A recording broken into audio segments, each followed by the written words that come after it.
നമസ്കാരം. PS ടിക്സിൻ്റെ ഏറ്റവും പുതിയ വീഡിയോയിലേക്ക് എല്ലാ കൂട്ടുകാർക്കും സ്വാഗതം. അപ്പോൾ നമുക്ക് ഇനി വരുന്ന LDC പരീക്ഷകൾ, അതായത് നമ്മുടെ ഓൾറെഡി തിരുവനന്തപുരം ജില്ലയിലെ LDC പരീക്ഷ കഴിഞ്ഞു. ഇനി മറ്റു ജില്ലക്കാർക്ക് ഇനി LDC പരീക്ഷ വരാനുണ്ട്. അപ്പോൾ അവർക്ക് വേണ്ടിയിട്ട് ഏറ്റവും പ്രധാനപ്പെട്ട 2024 ഏറ്റവും പ്രധാനപ്പെട്ട കറണ്ട് അഫയേഴ്സ് ആണ് നമ്മൾ ഇന്നത്തെ വീഡിയോയിൽ ചർച്ച ചെയ്യുന്നത്. നമ്മുടെ ചാനൽ ആദ്യമായിട്ട് കാണുന്ന കൂട്ടുകാർ നമ്മുടെ ചാനൽ സബ്സ്ക്രൈബ് ചെയ്യാൻ മറക്കരുത്. അതുപോലെ നമ്മുടെ ടെലഗ്രാം ഗ്രൂപ്പിലും ജോയിൻ ചെയ്യുക. ഓക്കെ അല്ലേ? അപ്പം ടെലഗ്രാം ഗ്രൂപ്പിൽ രാത്രി 10 മണി തൊട്ട് 11 മണി വരെ നമ്മുടെ ഒരു കറണ്ട് അഫയേഴ്സിൻ്റെ ലൈവ് സെക്ഷൻ നടക്കുന്നുണ്ട്. ഓക്കെ, അപ്പം സുഖമില്ല, എന്തെങ്കിലും ചെറിയ ബുദ്ധിമുട്ടുകൾക്ക് അനുഭവപ്പെടുന്നുണ്ടെങ്കിൽ ക്ഷമിക്കുക. ഓക്കെ, അപ്പം ഈ വീഡിയോ ആദ്യം മുതൽ അവസാനം വരെ കാണുക. നിങ്ങൾക്ക് അറിയാത്ത പോയിന്റുകൾ എഴുതി വെക്കുക. അതുപോലെ ഇപ്പോൾ തന്നെ ഈ വീഡിയോ ലൈക്കും കൂടി ചെയ്യാൻ ശ്രമിക്കുക. ഓക്കെ അല്ലേടാ? അപ്പം ഒന്നാമത്തെ ക്വസ്റ്റ്യൻ ഇതാണ്. എന്താണ് ഒന്നാമത്തെ ക്വസ്റ്റ്യൻ? ഈ വർഷത്തെ 2024 കേന്ദ്ര സാഹിത്യ അക്കാദമി പുരസ്കാരത്തിന് അർഹനായ മലയാള കവിയും നിരൂപകനും ആരാണ്? E.V. രാമകൃഷ്ണൻ. E.V. രാമകൃഷ്ണൻ. ഈ വർഷത്തെ കേന്ദ്ര സാഹിത്യ അക്കാദമി പുരസ്കാരത്തിന് അർഹനായ മലയാള കവിയും നിരൂപകനും ആണ് E.V. Ramakrishnan. E.V. Ramakrishnan. Okay അല്ലേ? എങ്കിൽ സംസ്ഥാനത്തെ റേഷൻ കടകളിലൂടെ കുറഞ്ഞ നിരക്കിൽ കുടിവെള്ളം ലഭ്യമാക്കുന്ന പദ്ധതിയാണ് സുജലം. അപ്പോൾ എന്താണ് കൂട്ടുകാരെ സുജലം എന്ന് പറഞ്ഞാൽ? സംസ്ഥാനത്തെ റേഷൻ കടകളിലൂടെ കുറഞ്ഞ നിരക്കിൽ കുടിവെള്ളം ലഭ്യമാക്കുന്ന പദ്ധതിയാണ് സുജലം. ഓക്കെ അല്ലേ? അപ്പം ഈ വർഷത്തെ കേന്ദ്ര സാഹിത്യ അക്കാദമി പുരസ്കാരത്തിന് അർഹനായ മലയാളി കവിയും നിരൂപകനുമാണ് E.V. രാമകൃഷ്ണൻ. സംസ്ഥാനത്തെ റേഷൻ കടകളിലൂടെ കുറഞ്ഞ നിരക്കിൽ കുടിവെള്ളം ലഭ്യമാക്കുന്ന പദ്ധതി സുജലമാണെങ്കിൽ അർജുന പുരസ്കാരത്തിന് അർഹനായ മലയാളി ലോങ് ജമ്പ് താരമാണ് M. ശ്രീശങ്കർ, മുരളി ശ്രീശങ്കർ അല്ലെങ്കിൽ M. ശ്രീശങ്കർ. അപ്പം ലോങ് ജമ്പ് താരമാണ് മുരളി ശ്രീശങ്കർ. അർജുന പുരസ്കാരത്തിന് അർഹനായ മലയാളി ലോങ് ജമ്പ് താരമാണ് മുരളി ശ്രീശങ്കർ. എങ്കിലും സംസ്ഥാനത്തെ പുതിയ ഗതാഗത വകുപ്പ് മന്ത്രി ആരാണ്? KB ഗണേഷ് കുമാർ. ഇവിടെ ആരാണ്? KB ഗണേഷ് കുമാർ. സംസ്ഥാനത്തെ പുതിയ ഗതാഗത വകുപ്പ് മന്ത്രിയാണ് KB ഗണേഷ് കുമാർ. ഓക്കെ അല്ലേടാ? എങ്കിൽ സംസ്ഥാനത്തെ പുതിയ മ്യൂസിയം പുരാവസ്തു രജിസ്ട്രേഷൻ വകുപ്പ് മന്ത്രി ആരാണ്? അത് രാമചന്ദ്രൻ കടന്നപ്പള്ളി. രാമചന്ദ്രൻ കടന്നപ്പള്ളി സംസ്ഥാനത്തെ പുതിയ മ്യൂസിയം പുരാവസ്തു രജിസ്ട്രേഷൻ വകുപ്പ് മന്ത്രി ആരാണ്? രാമചന്ദ്രൻ കടന്നപ്പള്ളി. എങ്കിൽ സംസ്ഥാന മന്ത്രിസഭയിൽ തുറമുഖ വകുപ്പ് മന്ത്രിയായി ചുമതലയേറ്റെടുത്തത് ആരാണ്? VN വാസവനാണ്. VN വാസവൻ. സംസ്ഥാന മന്ത്രിസഭയിൽ തുറമുഖ വകുപ്പിന്റെ ചുമതല ഏറ്റെടുത്ത മന്ത്രിയാണ് VN വാസവൻ. VN വാസവൻ. സംസ്ഥാനത്തെ ഗതാഗത വകുപ്പ് മന്ത്രി KB ഗണേഷ് കുമാർ. എങ്കിൽ പുതിയ മ്യൂസിയം പുരാവസ്തു രജിസ്ട്രേഷൻ വകുപ്പ് മന്ത്രി രാമചന്ദ്രൻ കടന്നപ്പള്ളി. സംസ്ഥാന മന്ത്രിസഭയിൽ തുറമുഖ വകുപ്പിന്റെ ചുമതല ഏറ്റെടുത്ത മന്ത്രി VN വാസവൻ. ഓക്കെ അല്ലേടാ? എങ്കിൽ ഇന്ത്യൻ മെഡിക്കൽ അസോസിയേഷൻ പ്രസിഡന്റായി ചുമതലയേറ്റ മലയാളിയാണ് doctor RV Ashokan. Doctor RV Ashokan. Indian medical association പ്രസിഡന്റായി ചുമതലയേറ്റ മലയാളിയാണ് ഡോക്ടർ RV അശോകൻ. ഓക്കെ, എങ്കിൽ കൊല്ലം വേദിയായ സംസ്ഥാന സ്കൂൾ കലോത്സവത്തിൽ ജേതാക്കളായത് ആരാണ്? കണ്ണൂർ ജില്ലയാണ്. കണ്ണൂർ ജില്ല. കൊല്ലം വേദിയായ സംസ്ഥാന സ്കൂൾ കലോത്സവത്തിൽ ജേതാക്കളായത് കണ്ണൂർ ജില്ലയാണ്. കണ്ണൂർ ജില്ല. ഓക്കെ അല്ലേ? ഇനി എന്താണ് നെക്സ്റ്റ് ക്വസ്റ്റ്യൻ? ഇതൊക്കെ ചോദിച്ച് ആന്റിബയോട്ടിക്കുകളുടെ അമിത ഉപയോഗം തടയാൻ ഡ്രഗ്സ് കൺട്രോൾ വിഭാഗം നടത്തുന്ന പരിശോധനയാണ് ഓപ്പറേഷൻ അമൃത്. അപ്പോൾ എന്താണ് ഓപ്പറേഷൻ അമൃത് എന്ന് പറഞ്ഞാൽ? ആന്റിബയോട്ടിക്കുകളുടെ അമിത ഉപയോഗം തടയാൻ ഡ്രഗ്സ് കൺട്രോൾ വിഭാഗം നടത്തുന്ന പരിശോധനയാണ് ഓപ്പറേഷൻ അമൃത്. ഓക്കെ, എങ്കിൽ നെക്സ്റ്റ് ക്വസ്റ്റ്യൻ. 2024 ജനുവരിയിൽ 100ാം ചരമവാർഷികം ആചരിച്ച മലയാളത്തിന്റെ കവിയാണ് കുമാരനാശാൻ. കുമാരനാശാൻ. ഓക്കെ അല്ലേ? യെസ്. അപ്പോൾ 2024 ജനുവരിയിൽ 100ാം ചരമവാർഷികം ആചരിച്ച മലയാളത്തിന്റെ കവിയാണ് കുമാരനാശാൻ. ഓക്കെ അല്ലേടാ? എങ്കിൽ ഈ വർഷത്തെ ഹരിവരാസന പുരസ്കാരം നേടിയ തമിഴ് പിന്നണി ഗായകൻ ആരാണ്? അത് PK വീരമണിദാസനാണ്. PK വീരമണിദാസൻ. ഈ വർഷത്തെ ഹരിവരാസന പുരസ്കാരം നേടിയ തമിഴ് പിന്നണി ഗായകനാണ് PK വീരമണിദാസൻ. ഓക്കെ അല്ലേടാ? എങ്കിൽ കവിത മാംസഭോജിയാണ്. ഇത് ഇമ്പോർട്ടൻ്റ് ആണ്. കവിത മാംസഭോജിയാണ് എന്ന കവിതാ സമാഹാരത്തിന് 2023 53ാമത് ഓടക്കുഴൽ അവാർഡ് നേടിയ കഥാകാരനാണ് PN ഗോപികൃഷ്ണൻ. PN ഗോപികൃഷ്ണൻ. അപ്പം 2023 53ാമത് ഓടക്കുഴൽ അവാർഡിനെ PN ഗോപികൃഷ്ണനെ അർഹനാക്കിയ കവിത ഏതാണ്? അത് കവിത മാംസഭോജിയാണ് എന്ന കവിതയാണ്. 2023 53ാമത് ഓടക്കുഴൽ പുരസ്കാരം. ഒന്ന് ഓർത്തു വെക്കണേ, തെറ്റിപ്പോകലേ. ചില PS ചോദിക്കാം 53ാമത് ഓടക്കുഴൽ പുരസ്കാരം ആർക്കാണ് ലഭിച്ചെന്ന് ചോദിച്ചാൽ തെറ്റിപ്പോകരുത്. ആർക്കാണ്? PN ഗോപികൃഷ്ണൻ കവിത മാംസഭോജിയാണ്. ഓക്കെ അല്ലേടാ? എങ്കിൽ ആദിശങ്കര ട്രസ്റ്റിന്റെ ശ്രീശങ്കര പുരസ്കാരത്തിന് അർഹനായ വ്യക്തിയാണ് ആര്? എസ് സോമനാഥ് എന്ന ISRO ചെയർമാൻ ആര്? എസ് സോമനാഥ്. അപ്പം ആദിശങ്കര ട്രസ്റ്റിന്റെ ശ്രീശങ്കര പുരസ്കാരം എത്രയാണ്? ശ്രീശങ്കര പുരസ്കാരത്തിന്റെ സമ്മാനത്തുക 1 ലക്ഷം രൂപ സമ്മാനത്തുക. അർഹനായ വ്യക്തിയാണ് എസ് സോമനാഥ്. ഓക്കെ, ISRO ചെയർമാനാണ്. നിലവിലെ ISRO ചെയർമാൻ ആര്? എസ് സോമനാഥ്. എങ്കിൽ ഫ്രാൻസിന്റെ ഏറ്റവും വലിയ സിവിലിയൻ ബഹുമതിയായ knight of the legion of owner നേടിയ തിരുവിതാംകൂർ രാജ കുടുംബമാണ് പൂയം തിരുനാൾ ഗൗരി പാർവതിബായി. ആരാണ്? പൂയം തിരുനാൾ ഗൗരി പാർവതിബായി. എന്താണ്? ഫ്രാൻസിന്റെ ഏറ്റവും വലിയ സിവിലിയൻ ബഹുമതിയായ knight of the legion of owner നേടിയ തിരുവിതാംകൂറിലെ രാജകുടുംബമാണ് ആര്? പൂയം തിരുനാൾ ഗൗരി പാർവതിബായി. ആരാണ്? പൂയം തിരുനാൾ ഗൗരി പാർവതിബായി. എങ്കിൽ സംസ്ഥാനത്തെ ആദ്യത്തെ അതിദരിദ്ര രഹിത പഞ്ചായത്തായി പ്രഖ്യാപിച്ച ഗ്രാമം ഏതാണ്? അത് കുറ്റ്യാട്ടൂരാണ്. എന്താണ്? കുറ്റ്യാട്ടൂർ. സംസ്ഥാനത്തെ ആദ്യത്തെ അതിദരിദ്ര രഹിത പഞ്ചായത്ത്. അതിദരിദ്ര പഞ്ചായത്തല്ല, അതിദരിദ്ര രഹിത പഞ്ചായത്തായി പ്രഖ്യാപിച്ച ഗ്രാമമാണ് കൂട്ടുകാരെ കുറ്റ്യാട്ടൂർ. ഏതാണ്? കുറ്റ്യാട്ടൂർ. ഓക്കെ അല്ലേടാ? ഓക്കെ അല്ലേ? സെറ്റ് അല്ലേ? അപ്പോൾ നമ്മുടെ ചാനൽ ആദ്യമായിട്ട് കാണുന്ന കൂട്ടുകാർ സബ്സ്ക്രൈബ് ചെയ്യാൻ മറക്കരുത്. അതുപോലെ തന്നെ നിങ്ങൾ വേറെ അഭിപ്രായങ്ങൾ ഇപ്പോൾ തന്നെ കമന്റ് രൂപത്തിൽ രേഖപ്പെടുത്തുക. ഓക്കെ അല്ലേ? എന്തൊക്കെയാണ് നിങ്ങൾ എൻ്റെ ഈ ക്ലാസ്സിൽ നിങ്ങൾക്ക് എന്താണ് ഈ വീഡിയോയിൽ എന്തൊക്കെയാണ് കുറവുകൾ തോന്നുന്നത്, അല്ലെങ്കിൽ എന്താണ് റിപ്പീറ്റ് ചെയ്യണോ, അല്ലെങ്കിൽ എന്ത് കുറവുകൾ ഇനി എന്താണ് മെച്ചപ്പെടുത്തേണ്ടത് എന്നൊക്കെ എന്താണ് രേഖപ്പെടുത്തുക. ഇനി നല്ലതാണ് നല്ലതെന്ന് പറയുക. അതുപോലെ തന്നെ മോശമാണെങ്കിൽ മോശം എന്ന് അഭിപ്രായപ്പെടുക. ലൈക്കും കൂടി ചെയ്യുക. ഓക്കെ അല്ലേടാ? എങ്കിൽ നെക്സ്റ്റ് ക്വസ്റ്റ്യൻ. കേരളത്തിലെ ആദ്യത്തെ സമ്പൂർണ്ണ ഡിജിറ്റൽ സാക്ഷരത കൈവരിച്ച ആദ്യ നിയമസഭാ മണ്ഡലം ഏതാണ് കൂട്ടുകാരെ? അത് കണ്ണൂർ ജില്ലയിലെ തളിപ്പറമ്പാണ്. ഏതാണ്? കേരളത്തിലെ സമ്പൂർണ്ണ ഡിജിറ്റൽ സാക്ഷരത കൈവരിച്ച ആദ്യത്തെ നിയമസഭാ മണ്ഡലം ഏതാണ്? അത് തളിപ്പറമ്പ്. കേരളത്തിലെ സമ്പൂർണ്ണ ഡിജിറ്റൽ സാക്ഷരത കൈവരിച്ച ആദ്യത്തെ നിയമസഭാ മണ്ഡലമാണ് തളിപ്പറമ്പ്. ഓക്കെ അല്ലേടാ? ഇനി കേരള സംസ്ഥാന യുവജന കമ്മീഷന്റെ യൂത്ത് ഐക്കൺ അവാർഡ് നേടിയ സംവിധായകൻ ആരാണ്? അത് ബേസിൽ ജോസഫ്. ആരാണ്? ബേസിൽ ജോസഫ്. കേരള സംസ്ഥാന യുവജന കമ്മീഷന്റെ യൂത്ത് ഐക്കൺ അവാർഡ് നേടിയ സിനിമാ സംവിധായകൻ ആരാണ്? അത് ബേസിൽ ജോസഫ്. ആരാണ്? ബേസിൽ ജോസഫ്. ഓക്കെ അല്ലേ? എങ്കിൽ കേരള സംസ്ഥാന യുവജന കമ്മീഷന്റെ യൂത്ത് ഐക്കൺ അവാർഡ് നേടിയ കായിക താരം ആൻസി സോജൻ. ആരാണ്? ആൻസി സോജൻ. കേരള സംസ്ഥാന യുവജന കമ്മീഷന്റെ യൂത്ത് ഐക്കൺ അവാർഡ് നേടിയ കായിക താരമാണ് അത് ആര് കൂട്ടുകാരെ? ആൻസി സോജൻ. ഓക്കെ അല്ലേടാ? ഓക്കെ അല്ലേ? യെസ്. ഇനി കേരള സംസ്ഥാന യുവജന കമ്മീഷന്റെ യൂത്ത് ഐക്കൺ അവാർഡ് നേടിയ സാഹിത്യകാരനാണ് കെ അഖിൽ. ആരാണ്? കെ അഖിൽ. കേരള സംസ്ഥാന യുവജന കമ്മീഷന്റെ യൂത്ത് ഐക്കൺ അവാർഡ് നേടിയ സാഹിത്യകാരനാണ് ആര്? കെ അഖിൽ. ഓക്കെ അല്ലേ? എങ്കിൽ 2023 കേന്ദ്ര സാഹിത്യ അക്കാദമി പരിഭാഷാ പുരസ്കാരങ്ങളിൽ മലയാള ഭാഷയിലെ പുരസ്കാരം നേടിയതാരാണ്? അത് ഡോക്ടർ PK രാധാമണിയാണ്. 2023 കേന്ദ്ര സാഹിത്യ അക്കാദമി പരിഭാഷാ പുരസ്കാരങ്ങളിൽ മലയാള ഭാഷയിലെ പുരസ്കാരത്തിന് നേടിയത് ഡോക്ടർ PK രാധാമണി. ആർക്കാണ്? ഡോക്ടർ PK രാധാമണിയാണ്. ഓക്കെ. എങ്കിൽ മലയാളം കഥകളുടെ കന്നഡ മൊഴിമാറ്റം നടത്തി. എന്താണ്? മലയാളം കഥകളുടെ കന്നഡ മൊഴിമാറ്റം നടത്തി കന്നഡ വിഭാഗത്തിൽ കേന്ദ്ര സാഹിത്യ അക്കാദമി പരിഭാഷാ പുരസ്കാരം നേടിയത് KK ഗംഗാധരനാണ്. ആർക്കാണ്? KK ഗംഗാധരൻ. മലയാളം കഥകളുടെ കന്നഡ മൊഴിമാറ്റം നടത്തി മലയാളം കഥേഗലു കന്നഡ വിഭാഗത്തിൽ കേന്ദ്ര സാഹിത്യ അക്കാദമി പരിഭാഷാ പുരസ്കാരം നേടിയത് KK ഗംഗാധരൻ. ഓക്കെ. എങ്കിൽ മലയാളത്തിലെ ഏറ്റവും വലിയ പണം വാരി ചിത്രം എന്ന റെക്കോർഡ് സ്വന്തമാക്കിയ സിനിമ മഞ്ഞുമൽ ബോയ്സ് അല്ലേ? എന്താണ്? മഞ്ഞുമൽ ബോയ്സ്. അപ്പോൾ എന്താണ്? മലയാളത്തിലെ ഏറ്റവും വലിയ പണം വാരി ചിത്രം എന്ന റെക്കോർഡ് സ്വന്തമാക്കിയ സിനിമ ഏതാണ്? അത് മഞ്ഞുമൽ ബോയ്സ്. ഓക്കെ അല്ലേടാ? എങ്കിൽ 2024 ONV കൾച്ചറൽ അക്കാദമിയുടെ സാഹിത്യ അവാർഡ് നേടിയത് ആരാണ്? അത് പ്രതിഭ റേ. എന്താണ്?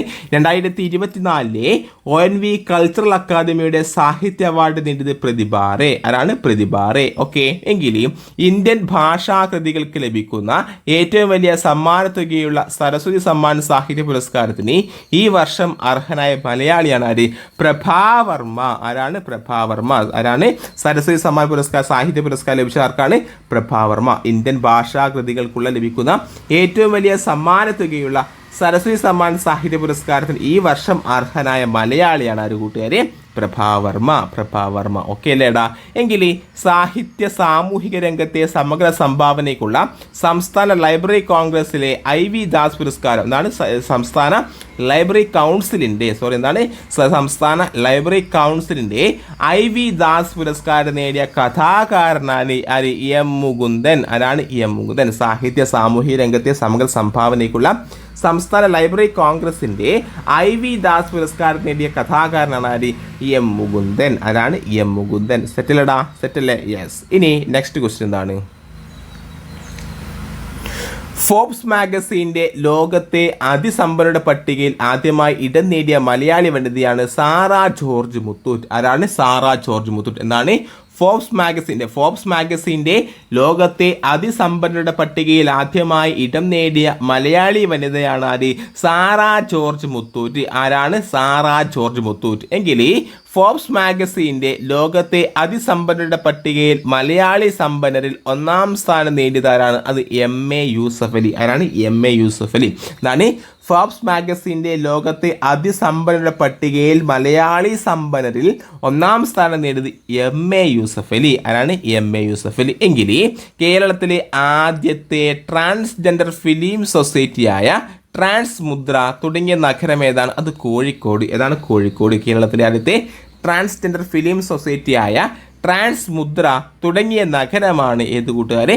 കോഴിക്കോട്. ഏതാണ്? കോഴിക്കോട്. ഓക്കെ, എങ്കിൽ കോയമ്പത്തൂർ പൊള്ളാച്ചി പാലക്കാട് പാതയിൽ നിന്നാണ് കോയമ്പത്തൂർ പൊള്ളാച്ചി പാലക്കാട് പാതയിൽ പരീക്ഷണ ഓട്ടം വിജയകരമായി പൂർത്തിയാക്കിയ ഡബിൾ ഡക്കർ സൂപ്പർ ഫാസ്റ്റ് ട്രെയിനാണ് ഉദയ്. എന്താണ്? ഉദയ്. എന്താണ്? ഒന്നുകൂടി ഞാൻ ക്വസ്റ്റ്യൻ ആവർത്തിക്കാം.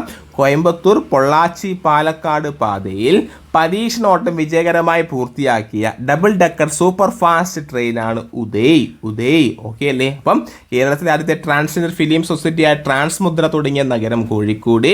കോയമ്പത്തൂർ പൊള്ളാച്ചി പാലക്കാട് പാതയിൽ പരീക്ഷണ ഓട്ടം വിജയകരമായി പൂർത്തിയാക്കിയ ഡബിൾ ഡക്കർ സൂപ്പർ ഫാസ്റ്റ് ട്രെയിനാണ് കൂട്ടുകാരെ ഉദയ്. ഓക്കെ അല്ലേടാ?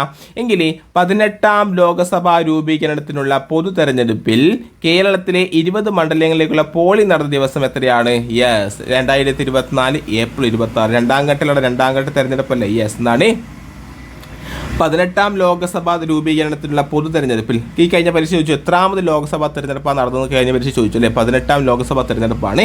ചിലപ്പം ഇനി 18ാം ലോകസഭാ തെരഞ്ഞെടുപ്പ് എപ്പോൾ നടന്നെന്ന് ചോദിക്കുക. അപ്പോഴാണ് 2024 ഏപ്രിൽ 26. ഓക്കെ അല്ലേടാ? അപ്പോൾ 18ാം ലോകസഭാ രൂപീകരണത്തിനുള്ള പൊതു തെരഞ്ഞെടുപ്പിൽ കേരളത്തിലെ 20 മണ്ഡലങ്ങളിലേക്കുള്ള പോളിംഗ് നടന്ന ദിവസം 2024 ഏപ്രിൽ 26. രണ്ടാം ഘട്ട പോളിംഗ് ആണ് ഇവിടെ കേരളത്തിൽ നടന്നത്. ഓക്കെ അല്ലേ? അതും കൂടി ഒന്ന് ഓർത്തു വെക്കണേ. യെസ്. എങ്കിൽ 2024 ലോകസഭാ തെരഞ്ഞെടുപ്പിൽ കേരളത്തിൽ രേഖപ്പെടുത്തിയ പോളിംഗ് ശതമാനം എത്രയാണ്? അത് 71.27. ഇതൊക്കെ ഇമ്പോർട്ടൻ്റ് ആണ്. നമ്മൾ കാണാതെ പോകുന്ന ചെറിയ പോയിന്റ് ഒക്കെയാണ് PSC ചോദിക്കുക. അപ്പം 2024 ലോകസഭാ തെരഞ്ഞെടുപ്പിൽ കേരളത്തിൽ രേഖപ്പെടുത്തിയ പോളിംഗ് ശതമാനം എത്രയാണ് കൂട്ടുകാരെ? അത് 71.27%. ഓക്കെ അല്ലേടാ? യെസ്. എങ്കിൽ നെക്സ്റ്റ് ക്വസ്റ്റ്യൻ എന്താണ്? നെക്സ്റ്റ് ക്വസ്റ്റ്യൻ എല്ലാ ക്വസ്റ്റ്യനും വളരെ ഇമ്പോർട്ടൻ്റ് ആണ്.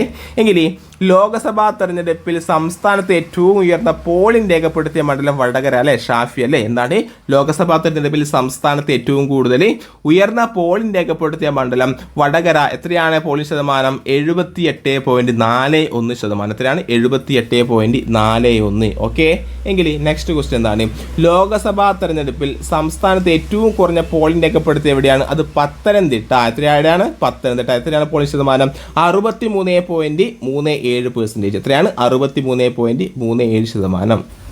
അപ്പം ലോക്സഭാ തെരഞ്ഞെടുപ്പിൽ സംസ്ഥാനത്ത് ഏറ്റവും ഉയർന്ന പോളിംഗ് രേഖപ്പെടുത്തിയത് വടകരയും എത്രയാ 78.41%. അതുപോലെ ലോക്സഭാ തെരഞ്ഞെടുപ്പിൽ സംസ്ഥാനത്ത് ഏറ്റവും കുറഞ്ഞ പോളിംഗ് രേഖപ്പെടുത്തിയത് 63.37% പോളിംഗ് രേഖപ്പെടുത്തിയ പത്തനംതിട്ടയാണെങ്കിൽ 70 വയസ്സിന് മുകളിലുള്ളവരുടെ പ്രഥമ ക്രിക്കറ്റ് ലോകകപ്പിൽ ഇന്ത്യൻ ടീമിനെ നയിച്ച മലയാളിയാണ് ഹേമചന്ദ്രൻ എം നായർ എന്നാണ്. 70 വയസ്സിന് മുകളിലുള്ളവരുടെ പ്രഥമ ക്രിക്കറ്റ് ലോകകപ്പിൽ നോക്കിയേ, എൻ്റെയൊക്കെ അച്ചാച്ചൻ അല്ലെങ്കിൽ നിങ്ങളൊക്കെ അച്ചാച്ചൻ 70 വയസ്സുള്ള ഒരു അച്ചാച്ചൻ, നമ്മുടെ അച്ചാച്ചനൊക്കെ ആ ക്രിക്കറ്റ് ലോകകപ്പ് ക്രിക്കറ്റ് കളിക്കുന്നല്ലേ, എന്ത് രസമാണല്ലേ. അപ്പം 70 വയസ്സിന് മുകളിലുള്ളവരുടെ പ്രഥമ ക്രിക്കറ്റ് ലോകകപ്പിൽ ഇന്ത്യൻ ടീമിനെ നയിക്കുന്ന മലയാളിയാണ് ആര്? ഹേമചന്ദ്രൻ എം നായർ. ആരാണ്? ഹേമചന്ദ്രൻ എം നായർ. ഓക്കെ അല്ലേടാ. എങ്കിൽ 2024 SSLC 10ാം ക്ലാസ് പരീക്ഷയുടെ വിജയ ശതമാനം എത്രയാണ്? അത് 99.69% എന്നാണ്. 2024 SSLC 10ാം ക്ലാസ് പരീക്ഷയുടെ വിജയ ശതമാനം എത്രയാണ്? 99.69%. 99.69%. ഓക്കെ അല്ലേടാ. എങ്കിൽ 46ാമത് അന്റാർട്ടിക് ട്രീറ്റി കൺസൾട്ടേറ്റീവ് മീറ്റിംഗിന് വേദിയായ നഗരമാണ് കൊച്ചി എന്നാണ്. 46ാമത് അന്റാർട്ടിക് ട്രീറ്റി കൺസൾട്ടേറ്റീവ് മീറ്റിംഗിന് വേദിയായ നഗരം കൊച്ചിയാണ്. എവിടെയാണ്? കൊച്ചി. എങ്കിൽ നെക്സ്റ്റ് ക്വസ്റ്റ്യൻ എന്താണ്? ഇന്ത്യയിലെ ആദ്യത്തെ ട്രാൻസ്ഷിപ്മെന്റ് പോർട്ടായി ഷിപ്പിംഗ് മന്ത്രാലയത്തിന്റെ അനുമതി ലഭിച്ച തുറമുഖമാണ് വിഴിഞ്ഞം പോർട്ട്. എപ്പോഴാണ് വിഴിഞ്ഞം പോർട്ട് ഇന്ത്യയിലെ ആദ്യത്തെ ട്രാൻസ്ഷിപ്മെന്റ് പോർട്ടായി ഷിപ്പിംഗ് മന്ത്രാലയത്തിന് അനുമതി ലഭിച്ച തുറമുഖമാണ് കൂട്ടുകാരെ ഇത് വിഴിഞ്ഞം പോർട്ട്. ഓക്കെ അല്ലേടാ. എങ്കിൽ ജൂണിൽ രജിസ്ട്രേഷൻ ഇടപാടുകൾക്കെല്ലാം ഈ സ്റ്റാമ്പ് നിർബന്ധമാക്കിയ സംസ്ഥാനമാണ് കേരളം എന്നാണ്. ജൂണിൽ രജിസ്ട്രേഷൻ ഇടപാടുകൾക്കെല്ലാം ഈ സ്റ്റാമ്പ് നിർബന്ധമാക്കിയ സംസ്ഥാനം എന്ന് ചോദിച്ചാൽ പറയണം അത് കേരളമാണ്. ഇതാണ് കേരളം. ജൂണിൽ രജിസ്ട്രേഷൻ ഇടപാടുകൾക്കെല്ലാം ഈ സ്റ്റാമ്പ് നിർബന്ധമാക്കിയ സംസ്ഥാനമാണ് കേരളം. ഓക്കെ അല്ലേടാ. എങ്കിൽ നെക്സ്റ്റ് ക്വസ്റ്റ്യൻ എന്താണ്? സീറോ വേസ്റ്റ് ടു ലാൻഡ് ഫിൽ എന്നാണ്. സീറോ വേസ്റ്റ് ടു ലാൻഡ് ഫിൽ അംഗീകാരം നേടിയ ഇന്ത്യയിലെ വിമാനത്താവളമാണ് തിരുവനന്തപുരം അന്താരാഷ്ട്ര വിമാനത്താവളം എന്നാണ്. സീറോ വേസ്റ്റ് ടു ലാൻഡ് ഫിൽ അംഗീകാരം നേടിയ ആദ്യത്തെ ഇന്ത്യൻ വിമാനത്താവളമാണ് ഇത് തിരുവനന്തപുരം അന്താരാഷ്ട്ര വിമാനത്താവളം. ഓക്കെ. എങ്കിൽ നെക്സ്റ്റ് ക്വസ്റ്റ്യൻ. 2024 സിൽവർ ജൂബിലി ആചരിച്ച കേരളത്തിലെ വിമാനത്താവളമാണ് സിയാൽ, കൊച്ചി അന്താരാഷ്ട്ര വിമാനത്താവളം അല്ലെങ്കിൽ സിയാൽ. എന്താണ്? 2024 സിൽവർ ജൂബിലി ആചരിച്ച കേരളത്തിലെ വിമാനത്താവളമാണ് കൊച്ചി അല്ലെങ്കിൽ സിയാൽ. ഓക്കെ അല്ലേടാ. എങ്കിൽ നെക്സ്റ്റ് ക്വസ്റ്റ്യൻ. ലോക്സഭാ തെരഞ്ഞെടുപ്പിൽ കേരളത്തിലെ 20 മണ്ഡലങ്ങളിൽ 18 സീറ്റ് നേടി മേധാവിത്വം നേടിയ രാഷ്ട്രീയ സഖ്യമാണ് UDF. എത്ര സീറ്റാണ് UDF നേടിയത്? 20 മണ്ഡലങ്ങളിൽ 20 സീറ്റിൽ 18 സീറ്റും ആര് നേടി? നമ്മുടെ UDF നേടുകയുണ്ടായി. ഓക്കെ. അപ്പം ഇത്രയും പ്രധാനപ്പെട്ട കറണ്ട് അഫയേഴ്സ് ആണ് ഇന്നത്തെ ഈ വീഡിയോയിൽ നിങ്ങളുമായി ചർച്ച ചെയ്തത്. നിങ്ങൾക്ക് ഈ വീഡിയോ ഇഷ്ടമായെങ്കിൽ ലൈക്ക് ചെയ്യുക, ഷെയർ ചെയ്യുക, നമ്മുടെ ടെലഗ്രാം ഗ്രൂപ്പിലും ജോയിൻ ചെയ്യുക. അതുപോലെ നിങ്ങളുടെ വിലയേറെ അഭിപ്രായങ്ങൾ കമൻറ്റ് രൂപത്തിൽ രേഖപ്പെടുത്താൻ മറക്കരുത്. അപ്പോൾ അടുത്ത വീഡിയോയിൽ കാണുന്നവരെ ബൈ. See you. നമസ്കാരം. PS Tricks-ന്റെ ഏറ്റവും പുതിയ വീഡിയോയിലേക്ക് എല്ലാ കൂട്ടുകാർക്കും സ്വാഗതം. അപ്പം ഇന്നത്തെ വീഡിയോ നമ്മൾ ചർച്ച ചെയ്യുന്നത് നമ്മുടെ തിരുവനന്തപുരം LD അതുപോലെ തന്നെ കണ്ണൂർ, കൊല്ലം LD തുടങ്ങിയ പരീക്ഷകളിൽ നമ്മുടെ IT കടന്നു വന്നിട്ടുണ്ടല്ലേ. ഈ കഴിഞ്ഞ കണ്ണൂർ, കൊല്ലം LDയിൽ ഏറ്റവും കൂടുതൽ നമുക്ക് നമ്മുടെ ജസ്റ്റ് നമ്മുടെ IT നല്ലൊരു 4-5 മാർക്കിന് IT ചോദിച്ചിട്ടുണ്ട്. അപ്പം സിമ്പിളായിട്ട് നമുക്ക് കൃത്യമായിട്ട് പ്രീവിയസ് ഇയർ ക്വസ്റ്റ്യൻസ് പഠിച്ചാൽ തന്നെ നല്ലൊരു മാർക്ക് നേടാൻ പറ്റുന്ന ഒരു ഭാഗമാണ് ഇൻഫർമേഷൻ ടെക്നോളജി ഭാഗം എന്ന് പറയുന്നത്. അപ്പം ഇതിൽ സ്ഥിരമായിട്ട് PS ചോദിക്കുന്ന ഭാഗങ്ങളാണ് പാൻ, വാൻ, മാൻ, അതുപോലെ തന്നെ റൂട്ടർ, അതുപോലെ തന്നെ ഫിഷിങ്, സ്ക്വാട്ടിങ്, ഫിഷിങ്, അതൊക്കെ വാൻ, മാൻ, ക്രാക്കിങ്, ഫിഷിങ്, ഇതൊക്കെ PS കൃത്യമായിട്ട് എപ്പോൾ എല്ലാ പരീക്ഷകളിലും ചോദിക്കുന്ന ചോദ്യങ്ങളാണ്. ഇവ തന്നെയാണ് ഈ പരീക്ഷകൾ കഴിഞ്ഞ LDC പരീക്ഷകളിലും PS ആവർത്തിച്ചത്. അപ്പം അവ എന്തൊക്കെയാണ് കൃത്യമായിട്ട് നമുക്ക് പഠിച്ചാൽ ഇത് PS തുടർച്ചയായിട്ട് എല്ലാ PS എന്ന ആരംഭിച്ച കാലം മുതൽ തുടർച്ചയായി ചോദിക്കുന്ന കാര്യങ്ങൾ തന്നെയാണ് PS പഠിക്കുന്ന ഒരു 1-2 വർഷമായിട്ട് PS പഠിക്കുന്ന കൂട്ടുകാരന് അല്ലെങ്കിൽ IT നോക്കുന്ന കൂട്ടുകാർ തീർച്ചയായിട്ടും പഠിക്കേണ്ട ഒരു ഭാഗമാണ് ഇവ. സോഫ്റ്റ്വെയർ അല്ലെങ്കിൽ പാൻ അല്ലെങ്കിൽ പേഴ്സൺ നെറ്റ്വർക്ക് എന്ന് പറയുന്ന ഭാഗങ്ങൾ. ഓക്കെ.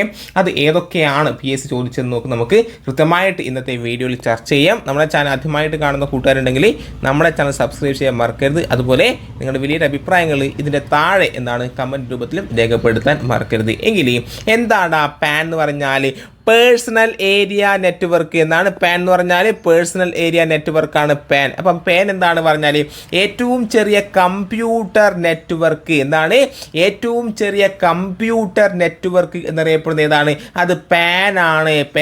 ഇനിയോ ഈ പാൻ ഇല്ലടാ ഏതാനും മീറ്റർ മാത്രം ദൂരപരിധിക്കുള്ളിൽ എന്താണ്, ഏതാനും മീറ്റർ മാത്രം പരിധിക്കുള്ളിൽ വ്യാപിച്ചിരിക്കുന്ന ശൃംഖല ഏതാണ്, പേഴ്സണൽ കമ്പ്യൂട്ടർ നെറ്റ്വർക്ക് പാനാണ്. അപ്പം ഏറ്റവും ചെറിയ കമ്പ്യൂട്ടർ നെറ്റ്വർക്ക് പാൻ. അതുപോലെ തന്നെ ഏതാനും മീറ്റർ മാത്രം ദൂരപരിധിക്കുള്ളിൽ വ്യാപിച്ചിരിക്കുന്ന ശൃംഖലയാണ് ഈ പാൻ. ഇനി ഒരു വ്യക്തിയുടെ പരിധിയിലുള്ള വിനിമയ ഉപകരണങ്ങളുടെ അതായത് computer, mobile phone, printer, tablet തുടങ്ങി ഉൾപ്പെടുന്ന ശൃംഖലയാണ് ഏത്, പാൻ എന്ന് പറയുന്നത്. അപ്പം പാൻ എന്താണ്, ബേസ് ചോദിക്കുക ഇങ്ങനെയാണ്, ഏറ്റവും ചെറിയ കമ്പ്യൂട്ടർ നെറ്റ്വർക്ക് ശൃംഖല എന്ന് ചോദിച്ചാൽ പറയണം അതേതാണ്, അത് പാനാണ്. അതുപോലെ ഏതാനും മീറ്റർ മാത്രം ദൂരപരിധിക്കുള്ളിൽ വ്യാപിച്ചിരിക്കുന്ന ശൃംഖല എന്ന് ചോദിച്ചാൽ പറയണം അത് പാനാണ്. അതുപോലെ ഒരു വ്യക്തിയുടെ പരിധിയിലുള്ള വിനിമയ ഉപകരണങ്ങളുടെ ശൃംഖല ഏതെന്ന് ചോദിച്ചാൽ പറയണം അതും പാനാണ്. ഓക്കെ അല്ലേ? പാൻ എന്താണ്, പേഴ്സണൽ ഏരിയ നെറ്റ്വർക്ക്. ഓക്കെ അല്ലേ? യെസ്. ഇനി ലാൻ അല്ലേ, എന്താണ് ലാൻ എന്ന് പറഞ്ഞാൽ ഏതാനും മീറ്ററോ ഏതാനും കിലോമീറ്ററോ വൃത്തപരിധിക്കുള്ളിൽ പ്രവർത്തിക്കുന്ന നെറ്റ്വർക്ക് ഏതെന്ന് ചോദിച്ചാൽ പറയണം അത് ലാൻ ആണ്, അതായത് ലോക്കൽ ഏരിയ നെറ്റ്വർക്ക്. എന്താണ് ലാൻ എന്ന് പറഞ്ഞാൽ ഏതാനും മീറ്ററോ കിലോമീറ്ററോ വൃത്തപരിധിക്കുള്ളിൽ പ്രവർത്തിക്കുന്ന നെറ്റ്വർക്കാണ് ഏത്, ലാൻ. ഇനി സാധാരണയായി ഓഫീസിലും സ്കൂളിലും റൂമിലും ഉണ്ടാവാറുള്ള കമ്പ്യൂട്ടർ ശൃംഖല ഏതെന്ന് പേര് ചോദിച്ചിട്ടുണ്ട്, ഏതാണ്, അത് ലാൻ ആണ്. എന്താണ്, സാധാരണയായി ഓഫീസിലും സ്കൂളിലും റൂമിലും ഉപയോഗിക്കാറുള്ള കമ്പ്യൂട്ടർ ശൃംഖല ഏതൊരു ഉദാഹരണമാണ്, ലാൻ, ലോക്കൽ ഏരിയ നെറ്റ്വർക്കിന് ഉദാഹരണമാണ്. ഓക്കെ അല്ലേടാ? എങ്കിൽ എന്താണ് മാൻ, മെട്രോപൊളിറ്റൻ ഏരിയ നെറ്റ്വർക്ക്. എന്താണ് ഈ മാൻ്റെ പ്രത്യേകത? ഒരു നഗരപരിധിക്കുള്ളിൽ നിൽക്കുന്ന കമ്പ്യൂട്ടിങ്ങും പ്രവർത്തനങ്ങളും വിനിമയ ഉപകരണങ്ങളുടെ വ്യാപനവുമുള്ള നെറ്റ്വർക്കാണ് ഏത്, മാൻ അല്ലേ, മെട്രോപൊളിറ്റൻ ഏരിയ നെറ്റ്വർക്ക്. ഒരു നഗരപരിധിക്കുള്ളിൽ എന്താണ്, ഒരു നഗരപരിധിക്കുള്ളിൽ നിൽക്കുന്ന കമ്പ്യൂട്ടിങ്ങും പ്രവർത്തനങ്ങളും വിനിമയ ഉപകരണങ്ങളും വ്യാപനവുമുള്ള നെറ്റ്വർക്കാണ് ഏത്, യെസ്, ഏതാണ് കൂട്ടുകാരെ, മെട്രോപൊളിറ്റൻ ഏരിയ നെറ്റ്വർക്ക് എന്ന് പറയുന്നത്, മാൻ എന്ന് പറയുന്നത്. ഇനി 100 കിലോമീറ്റർ വരെ വ്യാപിക്കുന്നതും ഗവൺമെൻറ്റിനോ ഒരു വലിയ സ്ഥാപനത്തിനോ ഉടമസ്ഥതയും നിയന്ത്രണമുള്ളതുമായ കമ്പ്യൂട്ടർ നെറ്റ്വർക്കാണ് ഏത്, മാൻ അല്ലേ. അപ്പം നമ്മുടെ ഖാദി ബോർഡിന് ചോദിച്ചെന്താണ്, യെസ്, കേബിൾ അല്ലേ, കേബിൾ നെറ്റ്വർക്ക് ഏതിന് ഉദാഹരണമാണ്, യെസ്, മാനിന് ഉദാഹരണമാണ്. കേബിൾ നെറ്റ്വർക്ക് മാനിന് ഉദാഹരണമാണ്. അത് ഓർത്ത് വെക്കാൻ വേണ്ടിയിട്ട് ഞാൻ എൻ്റെ എന്താണ് പേഴ്സണലി ജീവിതത്തിൽ ഒരു ലിങ്ക് കൊടുത്തെന്താണ്, എൻ്റെ വീട്ടിലെ കേബിൾ വലിക്കുന്നത് എന്താണ്, മധു എന്ന് പറഞ്ഞൊരു വ്യക്തി, അയാൾ എന്താണ്, അയാളൊരു മാനാണ് അല്ലേ, കേബിൾ മധു ഒരു മാനാണ്. ഞാൻ അങ്ങനെയാണ് ഓർത്ത് വെച്ചത്. ഓക്കെ അല്ലേ? അപ്പം അങ്ങനെ നിങ്ങൾക്ക് നിത്യജീവിതവുമായിട്ട് നിങ്ങൾക്ക് ഇത്തരത്തിൽ കണക്ട് ചെയ്ത് വെക്കാൻ പറ്റുമെങ്കിൽ പരീക്ഷാ ഹാളിൽ എന്താണ്, യെസ്, പരീക്ഷാ ഹാളിൽ കൺഫ്യൂഷൻ കൂടാതെ നമുക്ക് ഉത്തരങ്ങൾ കറുപ്പിക്കാൻ വേണ്ടി സാധിക്കും. ഓക്കെ അല്ലേ? പല കൂട്ടുകാരും എന്താണ് മറ്റൊരു വീഡിയോ നമ്മൾ കഴിഞ്ഞിട്ട വീഡിയോയിൽ കമൻറ്റ് ഇട്ടായിരുന്നു, സാറേ ഏറ്റവും കൂടുതൽ നെഗറ്റീവ് മാർക്കാണ് വരുന്നത്, നെഗറ്റീവ് മാർക്ക് എനിക്ക് കൂടുതൽ 20, 25, 30 നെഗറ്റീവ് മാർക്കുകൾ വരുന്നു എന്നൊരു കമൻറ്റ് ഞാൻ വായിച്ചിരുന്നു. എല്ലാവർക്കും റിപ്ലൈ കൊടുക്കാൻ വേണ്ടിയിട്ട് സമയം കിട്ടിയില്ല. ഇനി അടുത്ത നിമിഷം തന്നെ നിങ്ങൾക്ക് എന്തായിരിക്കും അത് ഞാൻ കമൻറ്റ് കൊടുക്കാൻ വേണ്ടി ശ്രമിക്കാട്ടോ. യെസ്, സമയത്തിന് ഒരു പരിമിതിയുണ്ട് എങ്കിലും എന്താണ്, യെസ്, ഞാൻ റിപ്ലൈ തരാം. അപ്പം എന്താണ്, എത്തരത്തിലാണ് നിങ്ങൾക്ക് എന്താണ് ഇത് വരിക, നെഗറ്റീവ് മാർക്ക് വരിക, നിങ്ങൾ കേട്ട കാര്യങ്ങൾ തന്നെയാണ്. നിങ്ങൾ കേൾക്കാത്ത ഒരു കാര്യമുണ്ടെങ്കിൽ ഞാൻ ജസ്റ്റ് നിങ്ങളുടെ സമയം കളയുന്നതല്ല, ഇതും എന്താണ് പരീക്ഷ പഠനത്തിൻ്റെ ഭാഗമായിട്ട് കരുതുക. ഇത്തരത്തിലുള്ള ടെക്നിക്കുകളും പരീക്ഷ ഹാൾ ഉപയോഗിച്ചാൽ മാത്രമേ പരമാവധി മാർക്കിൽ നേടാൻ വേണ്ടി സാധിക്കൂ. ഓക്കെ, അപ്പോൾ എന്താണ്, യെസ്, എന്താണ്, നിങ്ങൾക്കറിയുന്ന ഭാഗങ്ങൾ അറിയാത്ത ഭാഗങ്ങളുണ്ടെങ്കിൽ നിങ്ങൾ എന്താക്കും, നിങ്ങൾ സ്കിപ്പ് ചെയ്യാറുണ്ട് അല്ലേ. നിങ്ങൾക്ക് അറിയാത്ത ഏതെങ്കിലും ഭാഗമാണ് PS ചോദിച്ചതെങ്കിൽ അത് നിങ്ങൾ സ്കിപ്പ് ചെയ്യാൻ വേണ്ടി ശ്രമിക്കാറുണ്ട്. എങ്കിൽ നിങ്ങൾക്ക് നെഗറ്റീവ് മാർക്ക് വരുന്ന ഭാഗം എന്ന് പറയുന്നത് നിങ്ങൾ കേട്ട കാര്യങ്ങളാണ്. എന്നാൽ നിങ്ങൾക്ക് ഉറപ്പില്ലാത്ത കാര്യങ്ങൾ, നിങ്ങൾ പഠിച്ച കാര്യങ്ങൾ അല്ലെങ്കിൽ വായിച്ച കാര്യങ്ങൾ, ഒരിക്കലും 1, 2 തവണ അതിൽ കടന്നുപോയ കാര്യങ്ങൾ, അത് നിങ്ങൾക്ക് ശരി ഉത്തരം കറുപ്പിക്കാൻ വേണ്ടി പറ്റുന്നില്ല. അതാണ് നിങ്ങളുടെ കുഴപ്പം. അതായത് ശരിയായ ഉത്തരം, വായിച്ച കാര്യങ്ങളെ ശരിയായ ഉത്തരം കറുപ്പിക്കാൻ വേണ്ടി, തിരഞ്ഞെടുക്കാൻ വേണ്ടി നിങ്ങൾക്ക് സാധിക്കുന്നില്ല എന്നാണ് ഇത്തരത്തിൽ നെഗറ്റീവ് മാർക്ക് വരാൻ കാരണം. എങ്ങനെയാണ് നെഗറ്റീവ് മാർക്ക് കുറക്കാന്ന് വെച്ചാൽ നിങ്ങൾ പഠിച്ച കാര്യങ്ങൾ 3, 4, 5, 6, 7 നിങ്ങൾക്ക് എത്ര തവണ ആവർത്തിക്കാൻ വേണ്ടി പറ്റൂ അത്രയും തവണ ആവർത്തിക്കുക. ആവർത്തനത്തിലൂടെ മാത്രമേ എന്താണ് നെഗറ്റീവ് മാർക്കിനെ കുറക്കാൻ വേണ്ടി സാധിക്കൂ. അപ്പം ആവർത്തിച്ച് പഠിക്കുക. പഠിച്ച കാര്യങ്ങൾ കൃത്യതയോടും വ്യക്തതയോടെയും കൂടുതൽ തവണ ആവർത്തിക്കുക. നിങ്ങൾ പഠിച്ച കാര്യങ്ങൾ എവിടെയോ കേട്ട കാര്യങ്ങൾ നിങ്ങളുടെ ഒരു ഓർമ്മയിൽ നിങ്ങൾ ജസ്റ്റ് ഒരു ഗസ് രൂപത്തിൽ അടിക്കുമ്പോഴാണ് എന്താണ് ഇത്തരത്തിൽ എന്താക്കുക നെഗറ്റീവ് മാർക്ക് വരാൻ വേണ്ടിയിട്ട് കാരണമാകുന്നത്. അപ്പം നിങ്ങൾ പഠിക്കുന്ന കാര്യങ്ങൾ നിത്യജീവിതത്തിൽ നിങ്ങളുമായിട്ട് ബന്ധപ്പെടുന്ന എന്തെങ്കിലുമായിട്ട് കണക്ട് ചെയ്ത് വെച്ചാൽ പരീക്ഷ ഹാളിൽ ഇത്തരത്തിലുള്ള കൺഫ്യൂഷൻ ഒഴിവാക്കാൻ വേണ്ടി സാധിക്കും. ഓക്കെ അല്ലേടാ? യെസ്. അപ്പം നമ്മളെന്താണ് മാൻ പറഞ്ഞു മെട്രോപൊളിറ്റൻ ഏരിയ നെറ്റ്വർക്കാണ്. എന്താണ് മാൻ്റെ പ്രത്യേകത? ഒരു നഗരപരിധിക്കുള്ളിൽ നിൽക്കുന്ന കമ്പ്യൂട്ടിങ്ങും പ്രവർത്തനങ്ങളും വിനിമയ ഉപകരണങ്ങളും വ്യാപനവുമുള്ള നെറ്റ്വർക്കാണ് എന്നാണ് മാൻ. അതുപോലെ തന്നെ 100 കിലോമീറ്റർ വരെ വ്യാപിക്കുന്നതും ഗവൺമെൻറ്റിനോ ഒരു വലിയ സ്ഥാപനത്തിനോ ഉടമസ്ഥതയും നിയന്ത്രണമുള്ളതുമായ കമ്പ്യൂട്ടർ നെറ്റ്വർക്കാണ് ഇത് മാൻ എന്ന് പറയുന്നത്. ഇനി എന്താണ് വാൻ എന്ന് പറഞ്ഞാൽ വൈഡ് ഏരിയ നെറ്റ്വർക്കാണ് അല്ലേ? Wide area. ഈ മാൻ ഉദാഹരണം എന്താണ്? നമ്മൾ കേബിൾ ടി വി മധുവേട്ടൻ കേബിൾ ടി വി മധുവേട്ടൻ അല്ലേ? നിങ്ങൾക്ക് എന്തെങ്കിലും കോഡൊക്കെ ഉണ്ടെങ്കിൽ എന്താക്കുക ഈ വീഡിയോൻ്റെ താഴെ ഇന്ന് കമൻറ്റ് രൂപത്തിൽ രേഖപ്പെടുത്താൻ മറക്കല്ലേ. യെസ്. അപ്പം നിങ്ങൾ നമ്മുടെ ചാനൽ ആദ്യമായിട്ട് കാണുന്ന കൂട്ടുകാരാണെങ്കിൽ നമ്മുടെ ചാനലും സബ്സ്ക്രൈബ് ചെയ്യാൻ മറക്കരുത്. അതുപോലെ നിങ്ങളുടെ വലിയൊരു അഭിപ്രായങ്ങൾ കമൻറ്റ് രൂപത്തിലും രേഖപ്പെടുത്തുക. ഓക്കെ അല്ലേടാ? യെസ്. എങ്കിൽ എന്താടാ വാൻ എന്ന് പറഞ്ഞാൽ? വാൻ പല നഗരങ്ങളിലും രാജ്യങ്ങളിലും ഭൂഖണ്ഡങ്ങളിലും ആയി വ്യാപിച്ചു കിടക്കുന്ന വിവരവിനിമയ കമ്പ്യൂട്ടിംഗ് ഉപകരണങ്ങൾ ഉൾപ്പെടുന്ന കമ്പ്യൂട്ടർ ശൃംഖലയാണ് ഇത് വാൻ എന്ന് പറയുന്നത് എന്നാണ്. പല നഗരങ്ങളിലും രാജ്യങ്ങളിലും ഭൂഖണ്ഡങ്ങളിലുമായി വ്യാപിച്ചു കിടക്കുന്ന വിവരവിനിമയ കമ്പ്യൂട്ടിംഗ് ഉപകരണങ്ങൾ ഉൾപ്പെടുന്ന കമ്പ്യൂട്ടർ ശൃംഖലയാണ് ഇത് വാൻ എന്ന് പറയുന്നത്. WAN wide area network. ഇനി ലോകത്തിലെ ഏറ്റവും വലിയ വാൻ നെറ്റ്വർക്കായി കരുതപ്പെടുന്ന ഏതാണ്? അത് ഇന്റർനെറ്റ് ആണ്. ഏതാണ്? ഇന്റർനെറ്റ്. ഓക്കെ അല്ലേ? അപ്പം ലോകത്തിലെ ഏറ്റവും വലിയ വാൻ നെറ്റ്വർക്കായി കരുതപ്പെടുന്നത് ഏതെന്ന് ചോദിച്ചാൽ പറയണം കൂട്ടുകാരെ, അത് വാനാണ്. എന്താണ് വാൻ? ഏതാണ്? ഇന്റർനെറ്റ് ആണ്. ഏതാണ്? ഇന്റർനെറ്റ്. ഓക്കെ അല്ലേ? ഇനി ബാങ്കുകൾ തുടങ്ങിയവയുടെ കമ്പ്യൂട്ടർ നെറ്റ്വർക്ക് എന്തിനു ഉദാഹരണമാണ്? വാൻ. എന്താണ്? വാൻ. ബാങ്കുകൾ തുടങ്ങിയവയുടെ കമ്പ്യൂട്ടർ നെറ്റ്വർക്ക് എന്തിനു ഉദാഹരണമാണ്? വാൻ. ഓക്കെ അല്ലേ? അപ്പം വാൻ എന്ന് പറഞ്ഞാൽ വൈഡ് ഏരിയ നെറ്റ്വർക്ക്, പല നഗരങ്ങളിലും രാജ്യങ്ങളിലും ഭൂഖണ്ഡങ്ങളിലുമായി വ്യാപിച്ചു കിടക്കുന്ന വിവരവിനിമയ കമ്പ്യൂട്ടിംഗ് ഉപകരണങ്ങൾ ഉൾപ്പെടുന്ന കമ്പ്യൂട്ടർ ശൃംഖലയാണ് ഏത്? നമ്മുടെ വാൻ വൈഡ് ഏരിയ നെറ്റ്വർക്ക് എന്ന് പറയുന്നത്. ഓക്കെ അല്ലേടാ? സെറ്റ് അല്ലേ? എങ്കിൽ ലോകത്തിലെ ഏറ്റവും വലിയ വാൻ നെറ്റ്വർക്കായി കരുതപ്പെടുന്ന ഏതെന്ന് ചോദിച്ചാൽ പറയണം, അത് ഇന്റർനെറ്റ്. ഈ വാൻ ഉദാഹരണം ഏതെന്ന് ചോദിച്ചാൽ പറയണം, റെയിൽവേ, ബാങ്കുകൾ തുടങ്ങിയവയുടെ കമ്പ്യൂട്ടർ നെറ്റ്വർക്ക് എന്തിന് ഉദാഹരണമാണ്? വാനിന് ഉദാഹരണമാണ്. ഓക്കെ അല്ലേടാ? യെസ്. എങ്കിൽ ക്രാക്കിംഗ് അല്ലേ? ക്രാക്കിംഗ്. എന്താടാ ക്രാക്കിംഗ് എന്ന് പറഞ്ഞാൽ? ഈ പരീക്ഷയ്ക്ക് ചോദിച്ചെന്താണ്? ഫിഷിംഗ് അല്ലേ? ഫിഷിംഗ് ചോദിച്ചു, ക്രാക്കിംഗ് ചോദിച്ചു. അതുപോലെ തന്നെ ഹാക്കിംഗ് എന്താണെന്ന് PSC ചോദിച്ചിട്ടുണ്ട്. ഹാക്കിംഗ് ഇതൊക്കെ PSC ചോദിക്കാറുണ്ട്. അതുപോലെ തന്നെ PSC ചോദിക്കുന്ന മറ്റൊരു ക്വസ്റ്റ്യൻ ആണ് ഏതിടാ? റൂട്ടർ ചോദിച്ചില്ലേ? ഹബ്ബ് ചോദിച്ചില്ലേടാ? ബ്രിഡ്ജ് ചോദിച്ചില്ലേ? സ്വിച്ച്. ഇതൊക്കെ നമുക്ക് ചർച്ച ചെയ്യേണ്ടതുണ്ട്. അതുപോലെ തന്നെ എന്താണ് ഇന്റർനെറ്റ്? ആദ്യത്തെ ഇന്റർനെറ്റ് അല്ലേ? അതുപോലെ തന്നെ സെർച്ച് എഞ്ചിനുകൾ പഠിക്കാനുണ്ട്. ഇതൊക്കെ PSC പലതവണ ആവർത്തിച്ച ക്വസ്റ്റ്യൻ ആണ്. ഇതും PSC എന്താണ് ഇനിയും ആവർത്തിക്കും, ഇത് തന്നെ ആവർത്തിക്കും. അതുകൊണ്ട് കൃത്യമായിട്ട് എന്താണ് IT പ്രീവിയസ് ഇയർ ക്വസ്റ്റ്യൻ തന്നെ പഠിച്ചാൽ നമുക്ക് നല്ലൊരു മാർക്ക് നേടാൻ വേണ്ടി സാധിക്കും. ഓക്കെ അല്ലേടാ? യെസ്. എങ്കിൽ എന്താടാ ക്രാക്കിംഗ് എന്ന് പറഞ്ഞാൽ? ക്രാക്കിംഗ് ദുരുദ്ദേശത്തോടെ കമ്പ്യൂട്ടറിലോ കമ്പ്യൂട്ടർ ശൃംഖലയിലോ അതിക്രമിച്ച് കയറി അതിലെ വിവരങ്ങൾ താറുമാറാക്കുന്ന ദുഷ്പ്രവൃത്തി എന്ന് പറയാം, ക്രാക്കിംഗ് എന്ന് പറയാം. എന്താണ് ക്രാക്കിംഗ് എന്ന് പറഞ്ഞാൽ?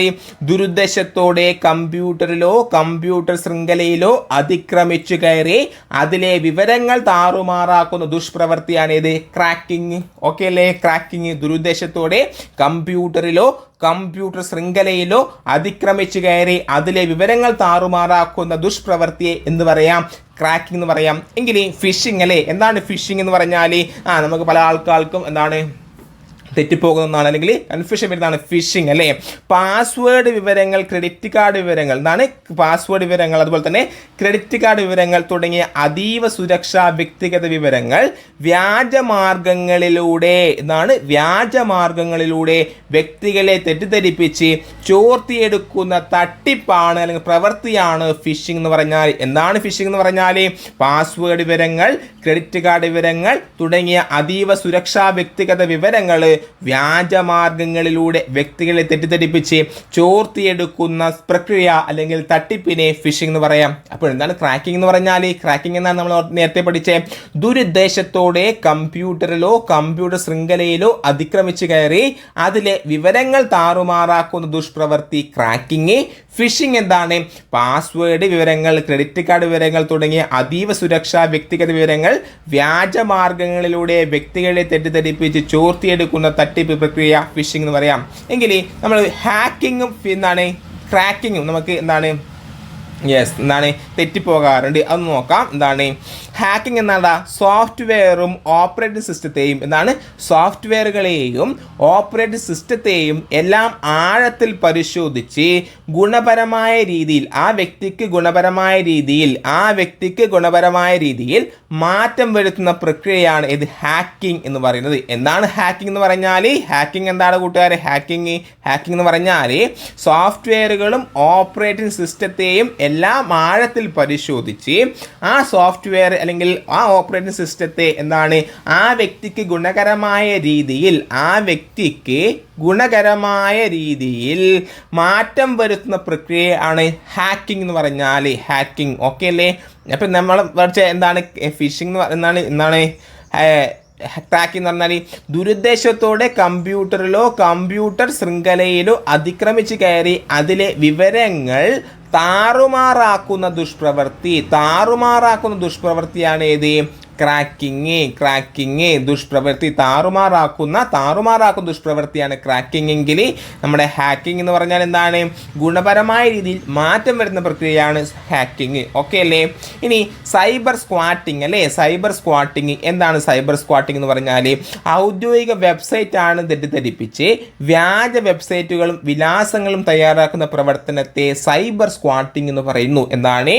ഔദ്യോഗിക വെബ്സൈറ്റ് ആണെന്ന് തെറ്റിദ്ധരിപ്പിച്ച് വ്യാജ വെബ്സൈറ്റുകളും വിലാസങ്ങളും അതേപോലെ ഒരു വെബ്സൈറ്റിന് അല്ലെങ്കിൽ ഒരു സോഫ്റ്റ്വെയറിൻ്റെ അതേ പകർപ്പ് അല്ലെങ്കിൽ അതേ കോപ്പി മറ്റൊരു സോഫ്റ്റ്വെയർ ഉണ്ടാക്കുന്ന പ്രവർത്തനത്തെ സൈബർ സ്ക്വാട്ടിംഗ് എന്ന് പറയുന്നു. സൈബർ സ്ക്വാട്ടിംഗ് എങ്കിൽ എന്താണ് ഐഡന്റിറ്റി തെഫ്റ്റ് എന്ന് പറയുന്നത്? ഐഡന്റിറ്റി തെഫ്റ്റ് ഒരാളുടെ ബാങ്ക് അക്കൗണ്ടുകളും സമൂഹ മാധ്യമ അക്കൗണ്ടുകളും ഉപയോഗിക്കാനായി അയാളുടെ വ്യക്തിപരമായ തിരിച്ചറിയൽ വിവരങ്ങൾ മോഷ്ടിക്കുന്ന ദുഷ്പ്രവൃത്തിയെ എന്ന് പറയാം ഐഡന്റിറ്റി തെഫ്റ്റ് എന്ന് പറയാം. അപ്പോൾ എന്താണ് കൂട്ടുകാരെ ഐഡന്റിറ്റി തെഫ്റ്റ് എന്ന് പറഞ്ഞാൽ? ഒരാളുടെ ബാങ്ക് അക്കൗണ്ടുകളും സമൂഹ മാധ്യമ അക്കൗണ്ടുകളും ഉപയോഗിക്കാനായി അയാളുടെ വ്യക്തിപരമായ തിരിച്ചറിയൽ വിവരങ്ങൾ മോഷ്ടിക്കുന്ന ദുഷ്പ്രവൃത്തിയെ എന്ത് പറയാം? ഐഡന്റിറ്റി തെഫ്റ്റ് എന്ന് പറയാം. സെറ്റല്ലേ? യെസ്. എങ്കിൽ എന്താണ് ഇന്റർനെറ്റ് സമയമോഷണം എന്ന് പറഞ്ഞാൽ? ഇന്റർനെറ്റ് സമയമോഷണം ഒരാളുടെ ഇന്റർനെറ്റ് സൗകര്യം മറ്റൊരാൾ അനധികൃതമായി ഉപയോഗിക്കുന്നത് അറിയപ്പെടുന്നതാണ് ഏത്? ഇന്റർനെറ്റ് സമയമോഷണം എന്ന് പറയുന്നത്. അപ്പോൾ എന്താണ് ഇന്റർനെറ്റ് സമയമോഷണം? ഒരാളുടെ ഇന്റർനെറ്റ് സൗകര്യം അല്ലെങ്കിൽ എൻ്റെ ഇന്റർനെറ്റ് സൗകര്യം മറ്റൊരാൾ എൻ്റെ അനുവാദമില്ലാതെ അതായത് അനധികൃതമായി ഉപയോഗിക്കുന്നതിനെ ഇന്റർനെറ്റ് സമയമോഷണം എന്ന് പറയുന്നത്. ഓക്കെ അല്ലേ? ആ പേരിൽ നിന്ന് തന്നെ നമുക്കത് എടുത്തൂടെ? യെസ്. എങ്കിൽ എന്താണ് സൈബർ ഭീകരത എന്ന് പറഞ്ഞാൽ? സൈബർ ഭീകരത ഏറ്റവും ഇമ്പോർട്ടൻ്റ് ആണ്. 66F അതൊക്കെ നമുക്ക് ചർച്ച ചെയ്യാനുണ്ട്. സൈബർ കുറ്റങ്ങളും ശിക്ഷകളൊക്കെ നമുക്ക് ചർച്ച ചെയ്യാനുണ്ട്. Okay yes. എന്താണ് സൈബർ ഭീകരത എന്ന് പറഞ്ഞാൽ? രാജ്യത്തിൻ്റെ സാമ്പത്തിക സാങ്കേതിക അടിത്തറയെ പ്രതികൂലമായി ബാധിക്കുന്ന വിധത്തിൽ ദേശവിരുദ്ധ ശക്തികൾ ഇന്റർനെറ്റ് ഉപയോഗിക്കുന്ന കുറ്റകൃത്യമാണ് സൈബർ ഭീകരത എന്ന് പറഞ്ഞാൽ. സൈബർ ഭീകരത നടത്തുന്ന ഒരു വ്യക്തിക്ക് കൊലക്കുറ്റം വരെ ലഭിക്കും. കൊലക്കുറ്റമാണ് ലഭിക്കുക. അതും കൂടി ഓർത്തു വെച്ചോ എന്നാണ്. 66F ആണ് ഏത് പറയുന്നത്? സൈബർ ഭീകരത എന്ന് പറയുന്നത്. ഓക്കെ അല്ലേ? അപ്പം സൈബർ ഭീകരതയെ പ്രതിപാദിക്കുന്ന വകുപ്പ് ഏതെന്ന് ചോദിച്ചാൽ പറയണം അത് 66F ആണ്. ജീവിത അവസാനം വരെ തടവ് ശിക്ഷ ലഭിക്കാവുന്ന കുറ്റകൃത്യമാണ് ഇത് സൈബർ ഭീകരത. അപ്പം രാജ്യത്തിൻ്റെ സാമ്പത്തിക സാങ്കേതിക അടിത്തറയെ പ്രതികൂലമായി ബാധിക്കുന്ന വിധത്തിൽ ദേശവിരുദ്ധ ശക്തികൾ ഇന്റർനെറ്റ് ഉപയോഗിക്കുന്ന കുറ്റകൃത്യം ആണ് ഇത് സൈബർ ഭീകരത. ഇനിയോ ന്യൂക്ലിയർ പ്ലാന്റുകൾ, വ്യോമഗതാഗത നിയന്ത്രണം, ഗ്യാസ് ലൈൻ നിയന്ത്രണം, ടെലികോം തുടങ്ങിയ സൂക്ഷ്മ സംവേദനക്ഷമതയുള്ള നെറ്റ്വർക്കുകൾ എന്നിവയിലെ സൈബർ ആക്രമണങ്ങളും ഏതൊരു ഉദാഹരണമാണ്? സൈബർ ഭീകരതയ്ക്ക് ഉദാഹരണമാണ്. എന്താണ്? ന്യൂക്ലിയർ പവർ പ്ലാന്റുകൾ, വ്യോമഗതാഗത നിയന്ത്രണം, ഗ്യാസ് ലൈൻ നിയന്ത്രണം, ടെലികോം തുടങ്ങിയ സൂക്ഷ്മ സംവേദനക്ഷമതയുള്ള നെറ്റ്വർക്കുകൾ എന്നിവയിലെ സൈബർ ആക്രമണങ്ങളും ഏതുദാഹരണമാണ്? സൈബർ ഭീകരതയ്ക്ക് ഉദാഹരണമാണ്. അപ്പം സൈബർ ഭീകരതയെ പ്രതിപാദിക്കുന്ന വകുപ്പ് എന്ന് ചോദിച്ചാൽ പറയണം അത് 66F ആണ്. എന്താണ് സൈബർ ഭീകരത? രാജ്യത്തിൻ്റെ സാമ്പത്തിക സാങ്കേതിക അടിത്തറയെ പ്രതികൂലമായി ബാധിക്കുന്ന വിധത്തിൽ ദേശവിരുദ്ധ ശക്തികൾ ഇന്റർനെറ്റ് ഉപയോഗിക്കുന്ന കുറ്റകൃത്യമാണ് സൈബർ ഭീകരത. ന്യൂക്ലിയർ പവർ പ്ലാന്റുകൾ, വ്യോമഗതാഗത നിയന്ത്രണം, ഗ്യാസ് ലൈൻ നിയന്ത്രണം, ടെലികോം തുടങ്ങിയ സൂക്ഷ്മ സംവേദനക്ഷമതയുള്ള നെറ്റ്വർക്കുകൾ എന്നിവയിലെ സൈബർ ആക്രമണങ്ങളും സൈബർ ഭീകരതയിൽ ഉൾപ്പെടുന്നു. ഓക്കെ അല്ലേ? അപ്പം ഇത്രയും ഇമ്പോർട്ടൻ്റ് ആയ കാര്യങ്ങളാണ് ഈ വീഡിയോയിൽ നിങ്ങളുമായി ചർച്ച ചെയ്തത്. ഇനി അടുത്ത വീഡിയോയിൽ നമുക്ക് എന്തൊക്കെ ചർച്ച ചെയ്യാനുണ്ട്? ഹബ്ബും സ്വിച്ചും ചെയ്യാനുണ്ട്. അതുപോലെ തന്നെ എന്താണ് ബ്രിഡ്ജ്, ഹബ്ബ്, മൾട്ടി പ്ലഗിങ് എന്താണ്, അതുപോലെ തന്നെ സൈബർ കുറ്റങ്ങളും ശിക്ഷകളും, അതൊക്കെ നമുക്ക് മറ്റൊരു ഇൻ്റർനെറ്റ് തുടങ്ങിയ കാര്യങ്ങളൊക്കെ പേജ് ചോദിച്ച ഈ ഭാഗങ്ങളൊക്കെ ചോദിച്ച കാര്യങ്ങൾ മറ്റ് വീഡിയോയിൽ ചർച്ച ചെയ്യാം. അപ്പോൾ നിങ്ങൾക്ക് ഈ വീഡിയോ ഇഷ്ടമായെന്ന് കരുതുന്നു. ഈ വീഡിയോ ഇഷ്ടമായെങ്കിൽ ലൈക്ക് ചെയ്യുക. ഈ വീഡിയോയെക്കുറിച്ച് നിങ്ങളുടെ അഭിപ്രായങ്ങളും കമൻറ്റ് രൂപത്തിൽ രേഖപ്പെടുത്താൻ മറക്കരുത്. അപ്പോൾ അടുത്ത വീഡിയോയിൽ കാണുന്നവരെ ബൈ, സീ യു. നമസ്കാരം. PS Tricks-ന്റെ ഏറ്റവും പുതിയ വീഡിയോയിലേക്ക് എല്ലാ കൂട്ടുകാർക്കും സ്വാഗതം. അപ്പം നമ്മൾ ഇന്നത്തെ വീഡിയോയിൽ ചർച്ച ചെയ്യുന്നത് സയൻസ് വിഭാഗത്തിൽ നിന്ന് PS ചോദിച്ച ചോദ്യങ്ങളും അവയുമായി ബന്ധപ്പെട്ടിട്ട് PS മുൻവർഷങ്ങളിൽ ചോദിച്ച ചോദ്യങ്ങളും വളരെ ഡീറ്റെയിൽ ആയിട്ട് നമ്മൾ ചർച്ച ചെയ്യുന്നുണ്ട്. ഓക്കെ, എല്ലാ ക്വസ്റ്റ്യൻസുകളും PS ഓൾറെഡി ചോദിച്ച ക്വസ്റ്റ്യൻസ് ആണ്. നമ്മുടെ ചാനൽ ആദ്യമായിട്ട് കാണുന്ന കൂട്ടുകാർ എന്താക്കുക, നമ്മുടെ ചാനൽ സബ്സ്ക്രൈബ് ചെയ്യാൻ മറക്കരുത്. അതുപോലെ നിങ്ങളുടെ വലിയൊരു അഭിപ്രായങ്ങൾ കമൻറ്റ് രൂപത്തിൽ രേഖപ്പെടുത്തുക. അതുപോലെ ഇപ്പോൾ തന്നെ ഈ വീഡിയോ ലൈക്കും കൂടി ചെയ്യുക. അപ്പോൾ നമ്മുടെ മറ്റു വീഡിയോസൊക്കെ കാണാത്ത കൂട്ടുകാർ മറ്റു വീഡിയോസൊക്കെ കണ്ടിട്ട് വരിക. മുൻവർഷ ചോദ്യങ്ങളും അവയുടെ റിലേറ്റഡ് ഫാക്റ്റൊക്കെ നമ്മൾ ചെയ്തിട്ടുണ്ട്. Okay, yes. അപ്പം ഒന്നാമത്തെ ചോദ്യം ഇതാണ് കൂട്ടുകാരെ.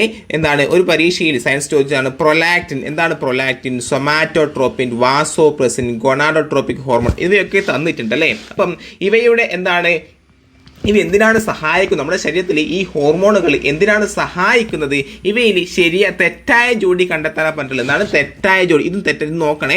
എന്താണ് ചിലപ്പോൾ ചില ക്വസ്റ്റ്യനുകൾ നമുക്ക് തെറ്റായ ജോഡി കണ്ടെത്താൻ പറ്റുന്നുണ്ടാവും. അതുപോലെ തന്നെ ശരിയായ ജോഡി കണ്ടെത്താൻ പറ്റുന്നുണ്ടാവും. ചിലപ്പോൾ നമുക്ക് എന്താ ഓപ്ഷനൊക്കെ അടയാളപ്പെടുത്തുമ്പോൾ മാറാനുള്ള ചാൻസ് വളരെ അധികമുണ്ട്. അതുകൊണ്ട് ക്വസ്റ്റ്യൻ വളരെ നന്നായിട്ട് പഠിക്കുക. ഓക്കെ അല്ലേ? അപ്പം PS എഴുതുന്ന ആദ്യത്തെ ഒരു കൂട്ടുകാർ ചിലപ്പം ആദ്യമായിട്ട് എഴുതുന്ന കൂട്ടുകാർ ഇതൊക്കെ കാണുന്നുണ്ടാവും. ചിലപ്പം അവർക്ക് ഒരു പരിഭവമൊക്കെ പരീക്ഷ വരാൻ ചാൻസ് ഉണ്ട്. അപ്പം നിങ്ങൾക്ക് ഇതൊക്കെ നമ്മൾ ശ്രദ്ധിക്കേണ്ട കാര്യങ്ങളാണ്. ഇതൊക്കെ ഞാൻ പറയുമ്പോൾ നിങ്ങൾക്ക് എന്താക്കാം, ചിലപ്പോൾ ചില അലോസരങ്ങളായി തോന്നുമെങ്കിലും ചില ആൾക്കാർക്ക് ഇതൊക്കെ എന്താണ് വിട്ടുപോകും. ചില ആൾക്കാർക്ക് മാർക്ക് നഷ്ടപ്പെടുന്ന ചില സന്ദർഭങ്ങളാണ് ഇതൊക്കെ. അതുകൊണ്ടാണ് ഞാൻ എടുത്തെടുത്ത് പറയുന്നത്. ഓക്കെ അല്ലേടാ? യെസ്. എങ്കിൽ എന്താണ് തെറ്റായ ജോഡി ഏതൊക്കെയാണ് എന്നാണ് കണ്ടെത്താൻ പറഞ്ഞിട്ടുള്ളത്. ഇതിൽ തെറ്റായ ജോഡി എന്ന് പറയുന്നത് 3ഉം 4ഉമാണ്. അതായത് ഓപ്ഷൻ ബി ആണ് ഇതിൽ തെറ്റായ ജോഡി എന്ന് പറയുന്നത്. ഓക്കെ അല്ലേ?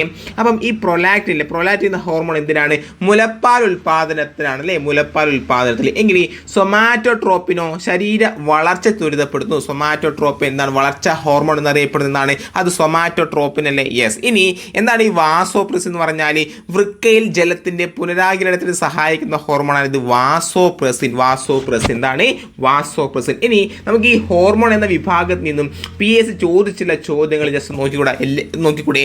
എല്ലാ ചോദ്യങ്ങളും PS ചോദിച്ച ചോദ്യങ്ങളാണ്. അതുകൊണ്ട് വളരെ ഇമ്പോർട്ടൻ്റ് ആണ്. ഓക്കെ, ഇനി ഒന്നാമത്തെ ചോദ്യം ഇതാണ്. മുലപ്പാൽ ഉൽപാദനത്തിൽ സഹായിക്കുന്ന പിറ്റ്യൂട്ടറി ഗ്രന്ഥിയുടെ മുൻതളം ഉൽപ്പാദിപ്പിക്കുന്ന ഹോർമോണാണ് ഇത് പ്രൊലാക്റ്റിൻ. അപ്പം ഈ പ്രൊലാക്റ്റിൻ നമ്മൾ പറഞ്ഞു എന്താണ്? മുലപ്പാൽ ഉൽപാദനത്തിലാണ് പ്രൊലാക്റ്റിൻ എന്ന ഹോർമോൺ സഹായിക്കുന്നത് എന്ന് പറഞ്ഞില്ലടാ.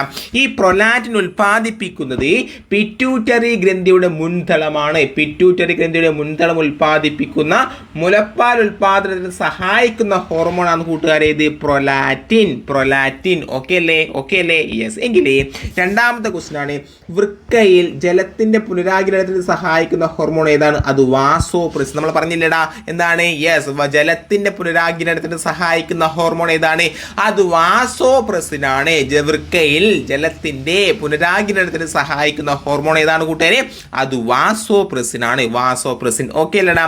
എങ്കിൽ ഈ തൈറോയിഡ് ഗ്രന്ഥിയുടെ പ്രവർത്തനത്തെ ഉത്തേജിപ്പിക്കുന്ന പിറ്റ്യൂട്ടറി ഗ്രന്ഥിയുടെ മുൻതളം ഉൽപ്പാദിപ്പിക്കുന്ന ഹോർമോണാണ് ഇത് TSH. എന്താണ്? Thyroid stimulating hormone. എന്താണ്? ചിലപ്പോൾ PSC ചോദിക്കാം TSHന്റെ ഫുൾ ഫോം എന്ന് ചോദിക്കാം. എന്താണ്? Yes, thyroid stimulating hormone. Thyroid stimulating ഹോർമോണാണ്. എന്താണ്? തൈറോയിഡ് ഗ്രന്ഥിയുടെ പ്രവർത്തനത്തെ ഉത്തേജിപ്പിക്കുന്ന പിറ്റ്യൂട്ടറി ഗ്രന്ഥിയുടെ മുൻതളം ഉൽപ്പാദിപ്പിക്കുന്ന ഹോർമോണാണ് TSH അല്ലെങ്കിൽ തൈറോയിഡ് സ്റ്റിമുലേറ്റിംഗ് ഹോർമോൺ. TSH അല്ലെങ്കിൽ തൈറോയിഡ് സ്റ്റിമുലേറ്റിംഗ് ഹോർമോൺ. ഓക്കെ അല്ലടാ? ഇനി നമ്മൾ ഈ സൊമാറ്റോട്രോപ്പിൻ എന്താ പറഞ്ഞ സൊമാറ്റോട്രോപ്പിൻ? വളർച്ചാ ഹോർമോൺ എന്നറിയപ്പെടുന്ന സൊമാറ്റോട്രോപ്പിൻ അല്ലേ? ഈ സൊമാറ്റോട്രോപ്പിന്റെ വളർച്ച അല്ലെങ്കിൽ സൊമാറ്റോട്രോപ്പിന്റെ വളർച്ച മുരടിക്കുന്ന അവസ്ഥയാണ് ഇത് വാമനത്വം എങ്കിൽ സൊമാറ്റോട്രോപ്പിന്റെ ഉൽപാദനം കൂടിയാൽ എന്താ? ഭീമാകാരത്വം.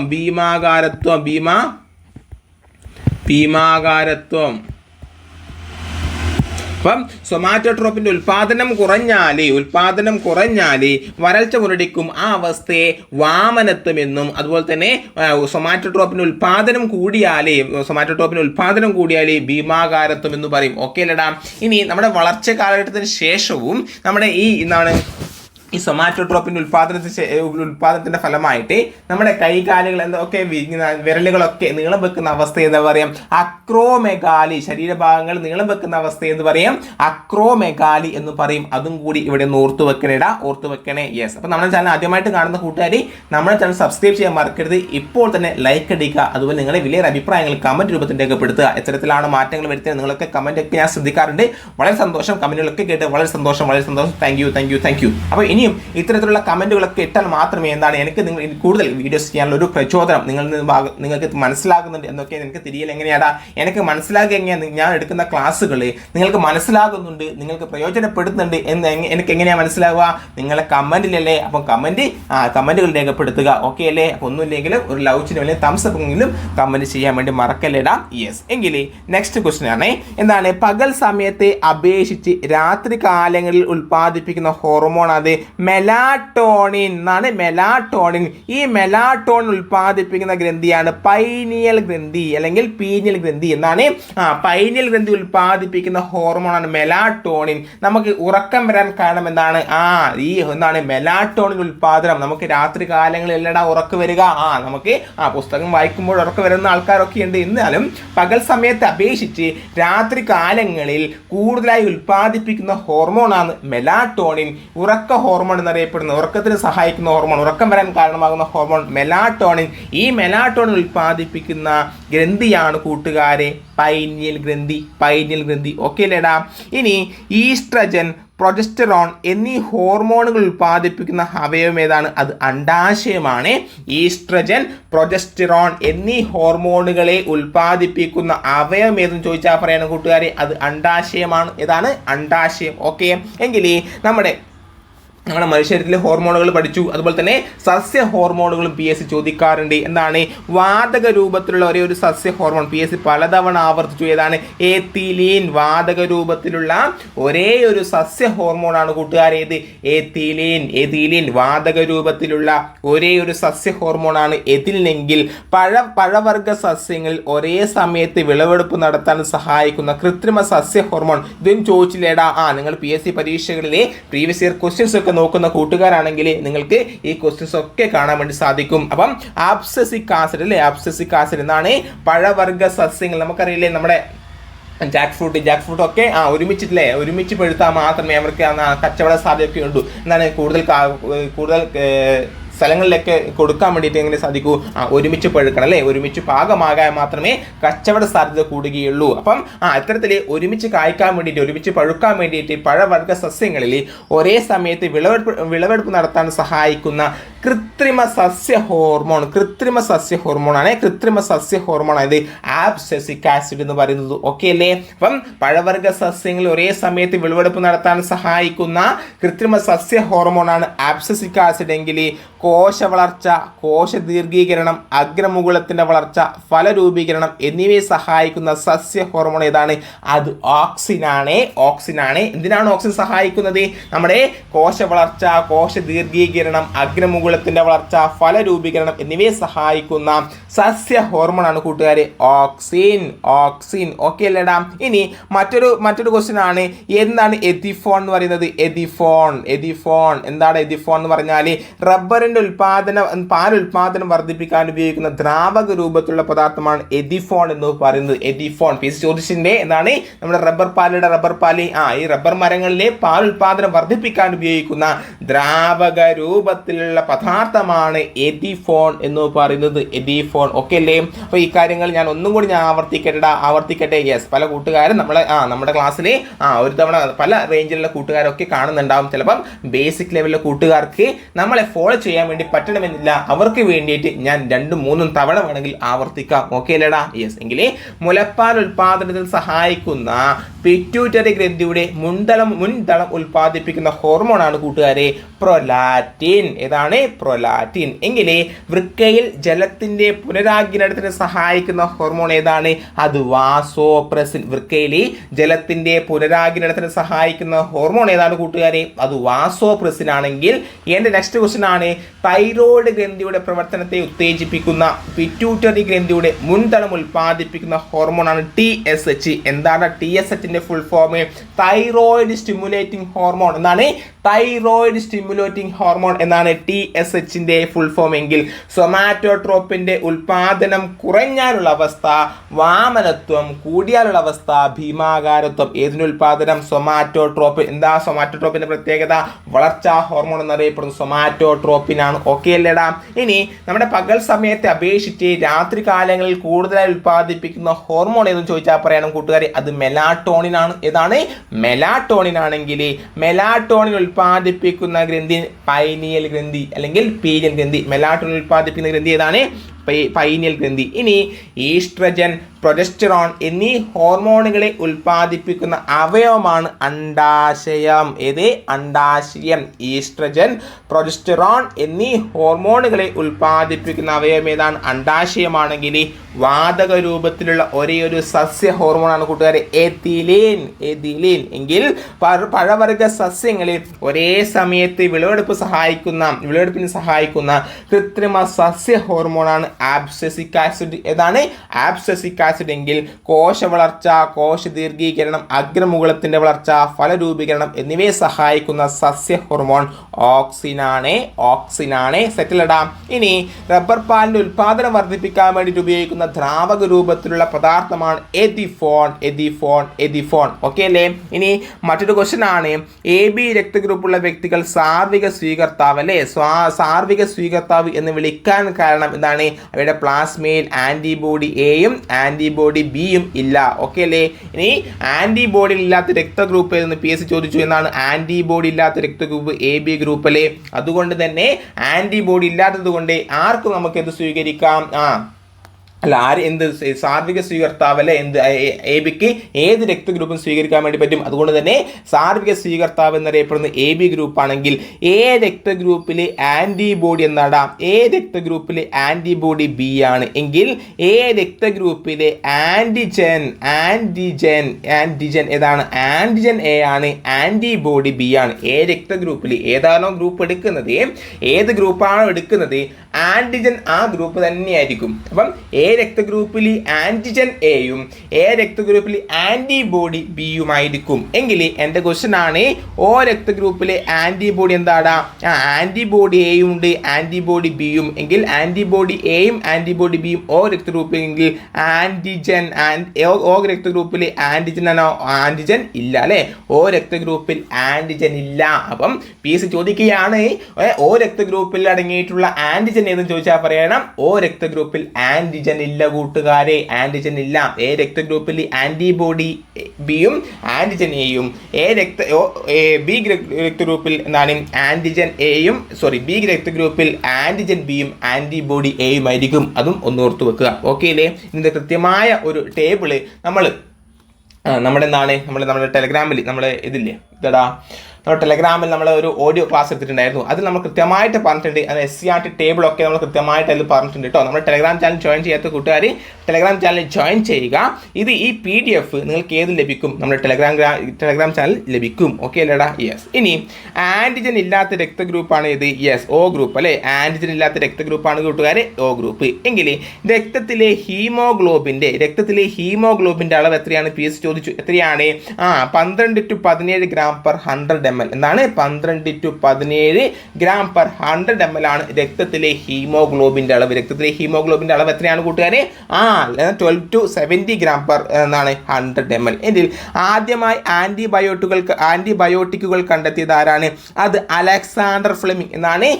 ആദ്യമായി ആൻറ്റിബയോട്ടിക്കുകൾ കണ്ടെത്തിയത് അലക്സാണ്ടർ ഫ്ലെമിംഗ് ആണ്. ആരാണ്? അലക്സാണ്ടർ ഫ്ലെമിംഗിൽ എത്ര മാസത്തിലൊരിക്കലാണ് രക്തദാനം ചെയ്യാവുന്നത്? 3 മാസത്തിൽ ഒരിക്കൽ ഒരു വ്യക്തിക്ക് രക്തദാനം നടത്താം എന്നാണ്. എത്ര മാസത്തിലൊരിക്കലാണ് രക്തദാനം സാധ്യമാകുന്നത് എന്ന് ചോദിച്ചാൽ പറയണം അത് 3 മാസത്തിലൊരിക്കലാണ്. എത്രയാണ്? 3 മാസത്തിലൊരിക്കൽ നമുക്ക് രക്തദാനം നൽകാം. എങ്കിൽ രക്തബാങ്കുകൾ രക്തം സൂക്ഷിക്കുന്ന ഊഷ്മാവ് ചോദിച്ചില്ലേടാ? പലതവണ ചോദിച്ചു. എന്താണ്? രക്തബാങ്കുകളിൽ രക്തം സൂക്ഷിക്കുന്ന ഊഷ്മാവാണ് കൂട്ടുകാരെ 4 ഡിഗ്രി സെൽഷ്യസ്. എന്താണ്? രക്തബാങ്കുകളിൽ രക്തം സൂക്ഷിക്കുന്ന ഊഷ്മാവാണ് 4 ഡിഗ്രി സെൽഷ്യസ് എങ്കിൽ രക്തം ദാനം ചെയ്യുമ്പോൾ പരസ്പരം യോജിക്കാത്ത രക്തഗ്രൂപ്പുകൾ തമ്മിൽ ചേരുമ്പോൾ ഉണ്ടാകുന്ന അവസ്ഥയാണ് അഗ്ലൂട്ടിനേഷൻ. ചോദിച്ചില്ല? അഗ്ലൂട്ടിനേഷൻ ചോദിച്ചില്ലേ? യെസ്, ചോദിച്ചു. എന്നാണ് ഈ രക്തദാനം ചെയ്യുമ്പോൾ പരസ്പരം യോജിക്കാത്ത രക്തഗ്രൂപ്പുകൾ തമ്മിൽ ചേരുമ്പോൾ ഉണ്ടാകുന്ന രക്തം കട്ടപിടിക്കുന്ന അവസ്ഥയാണ് ഏത്? അഗ്ലൂട്ടിനേഷൻ എന്നറിയപ്പെടുന്നത്. എന്താണ്? പരസ്പരം ചേരാത്ത രക്തഗ്രൂപ്പുകളുള്ള വ്യക്തികൾ പരസ്പരം എന്താണ് അറിയാതെയോ തെറ്റായോ എന്താണ് രക്തം കൈമാറ്റം ചെയ്താലേ എന്താണ് ആ രക്തം പരസ്പരം കട്ടപിടിക്കുന്നു. ആ അവസ്ഥയെ അഗ്ലൂട്ടിനേഷൻ എന്ന് പറയുന്നു. അഗ്ലൂട്ടിനേഷൻ ഓക്കെ അല്ലടാ. ഇനി ആദ്യമായി ആൻറ്റിബയോട്ടിക്കുകൾ കണ്ടെത്തിയ വർഷം 1928. ആദ്യമായി ആൻറ്റിബയോട്ടിക്കുകൾ കണ്ടെത്തിയ വർഷം 1928. ഇതും PS ചോദിച്ചു. ആദ്യമായി ആൻറ്റിബയോട്ടിക് കണ്ടെത്തിയ വർഷം 1928ലാണ്. 1928ലാണ്. ഓക്കെ അല്ലേ? ഈ കാര്യങ്ങൾ ഞാൻ ഒന്നും കൂടി ആവർത്തിക്കട്ടെ. യെസ്. അപ്പം നിങ്ങൾക്ക് ഇതൊരു ഒന്നാണ് ഇതിൻ്റെ PDF നമ്മുടെ ടെലിഗ്രാം ചാനൽ ലഭിക്കും. അതും കൂടി ഒന്ന് നിങ്ങൾക്ക് ടെലിഗ്രാം ചാനൽ ജോയിൻ ചെയ്യാത്ത കൂട്ടുകാർ അതിൽ ജോയിൻ ചെയ്യുക. അതും കൂടി ഒന്ന് കൃത്യമായിട്ടൊന്ന് റിവിഷൻ ചെയ്യുക. ഓക്കെ അല്ലേടാ? അപ്പം ആൻറ്റിബോഡികൾ ഇല്ലാത്ത രക്തഗ്രൂപ്പ് AB ആണ്. ഇനി A രക്തഗ്രൂപ്പിലെ ആൻറ്റിബോഡി Bയും A രക്തഗ്രൂപ്പിലെ ആൻറ്റിജൻ Aയുമാണ്. ഇനി O രക്തഗ്രൂപ്പിൽ ആൻറ്റിബോഡി ഉണ്ടോടാ? ആൻറ്റിബോഡി ഉണ്ട്. ആൻറ്റിബോഡി Aയും Bയും ഏതിലുണ്ട്? Oയിലുണ്ടെങ്കിൽ ആൻറ്റിജൻ ഏതിലില്ല? O രക്തഗ്രൂപ്പിലില്ല. ഇനി രക്തഗ്രൂപ്പിൽ ആൻറ്റിജൻ ഇല്ലാത്ത രക്തഗ്രൂപ്പ് O ആണ്. ഇനി രക്തത്തിലെ ഹീമോഗ്ലോബിൻ്റെ അളവ് എത്രയാണ്? 12 to 17 gram per 100 ml ആണ്. രക്തത്തിലെ ഹീമോഗ്ലോബിൻ്റെ അളവ് എത്രയാണ്? 12 to 70 gram per 100 ml. എങ്കിൽ ആദ്യമായി ആൻറ്റിബയോട്ടിക്കുകൾ കണ്ടെത്തിയതാരാണ്? അത് അലക്സാണ്ടർ ഫ്ലെമിംഗ് ആണ്. ആദ്യമായി ആൻറ്റിബയോട്ടിക്കുകൾ കണ്ടെത്തിയത് അലക്സാണ്ടർ ഫ്ലെമിംഗും. എത്ര മാസത്തിലൊരിക്കലാണ് രക്തദാനം ചെയ്യാവുന്നത്? അത് 3 മാസത്തിലൊരിക്കൽ. എത്ര മാസത്തിലൊരിക്കലാണ് രക്തദാനം ചെയ്യാവുന്നത്? 3 മാസത്തിലൊരിക്കൽ. എങ്കിൽ രക്തബാങ്കിൽ രക്തം സൂക്ഷിക്കുന്ന ഊഷ്മാവ് 4 ഡിഗ്രി സെൽഷ്യസ് ആണ്. എന്താണ്? രക്തബാങ്കുകൾ രക്തം സൂക്ഷിക്കുന്ന ഊഷ്മാവ് 4 ഡിഗ്രി സെൽഷ്യസും രക്തം ദാനം ചെയ്യുമ്പോൾ പരസ്പരം യോജിക്കാത്ത രക്തഗ്രൂപ്പുകൾ തമ്മിൽ ചേർന്ന് ഉണ്ടാകുന്ന അവസ്ഥയെ അഗ്ലൂട്ടിനേഷൻ എന്ന് പറയുന്നു. അഗ്ലൂട്ടിനേഷൻ. ഓക്കെ അല്ലേ? ഇനി ആദ്യമായി ആൻറ്റിബയോട്ടിക്കുകൾ കണ്ടെത്തിയ വർഷം എന്നാണ്? അത് 1928. ഓക്കെ അല്ലേടാ? നമുക്കറിയാം. ഇനി 36 മറ്റൊരു ക്വസ്റ്റ്യൻ ആണ്. 36ാമത്തെ മറ്റൊരു ക്വസ്റ്റ്യൻ പേപ്പറിലെ 36ാമത്തെ ക്വസ്റ്റ്യൻ ആണ്. ആരോഗ്യവനായ ഒരാളുടെ രക്തസമ്മർദ്ദ നിരക്ക് എത്രയാണ് ചോദിച്ചു. എത്രയാണ്? 120/80 mm/Hg എന്നാണ്. 120/80 mm/Hg. ഇത് ഓർത്തു വെക്കണേ, തെറ്റിപ്പോകരുത്. നമുക്കത് തെറ്റാൻ വേണ്ടി മുകളിൽ തന്നിട്ടില്ലടാം. മുകളിൽ തന്നെ തന്നിട്ട് ഇത് തെറ്റാണ്. നമ്മൾ ശരി എന്ന് പറയുന്നതാണ് 120/80 mm/Hg ആണ്. ഓക്കെ അല്ലേ? ഇനി മറ്റൊരു ക്വസ്റ്റ്യൻ ആണ്. PS ഹോർമോൺ ഏതെന്ന് കണ്ടെത്താൻ PS ചോദിച്ചു. ഹോർമോൺ എന്താണ്? 2 പ്രസ്താവന തന്നിട്ട് ഈ പ്രസ്താവന യോജിക്കുന്ന ഹോർമോൺ എന്ന് കണ്ടെത്താൻ PS എന്താണ്? വൃക്കയിൽ പ്രവർത്തിച്ച് ശരീരത്തിലെ ലവണജല സന്തുലനാവസ്ഥ നിലനിർത്തുന്ന ഹോർമോൺ. അതുപോലെ തന്നെ രക്തസമ്മർദ്ദം ക്രമീകരിക്കുന്നു. ഈ രണ്ട് ധർമ്മങ്ങൾ നിർവഹിക്കുന്ന ഹോർമോൺ ഏതാണ്? അത് ആൽഡോസ്റ്റിറോൺ ആണ്. ആൽഡോസ്റ്റിറോൺ. അപ്പം എന്താണ് ഈ ആൽഡോസ്റ്റിറോണിൻ്റെ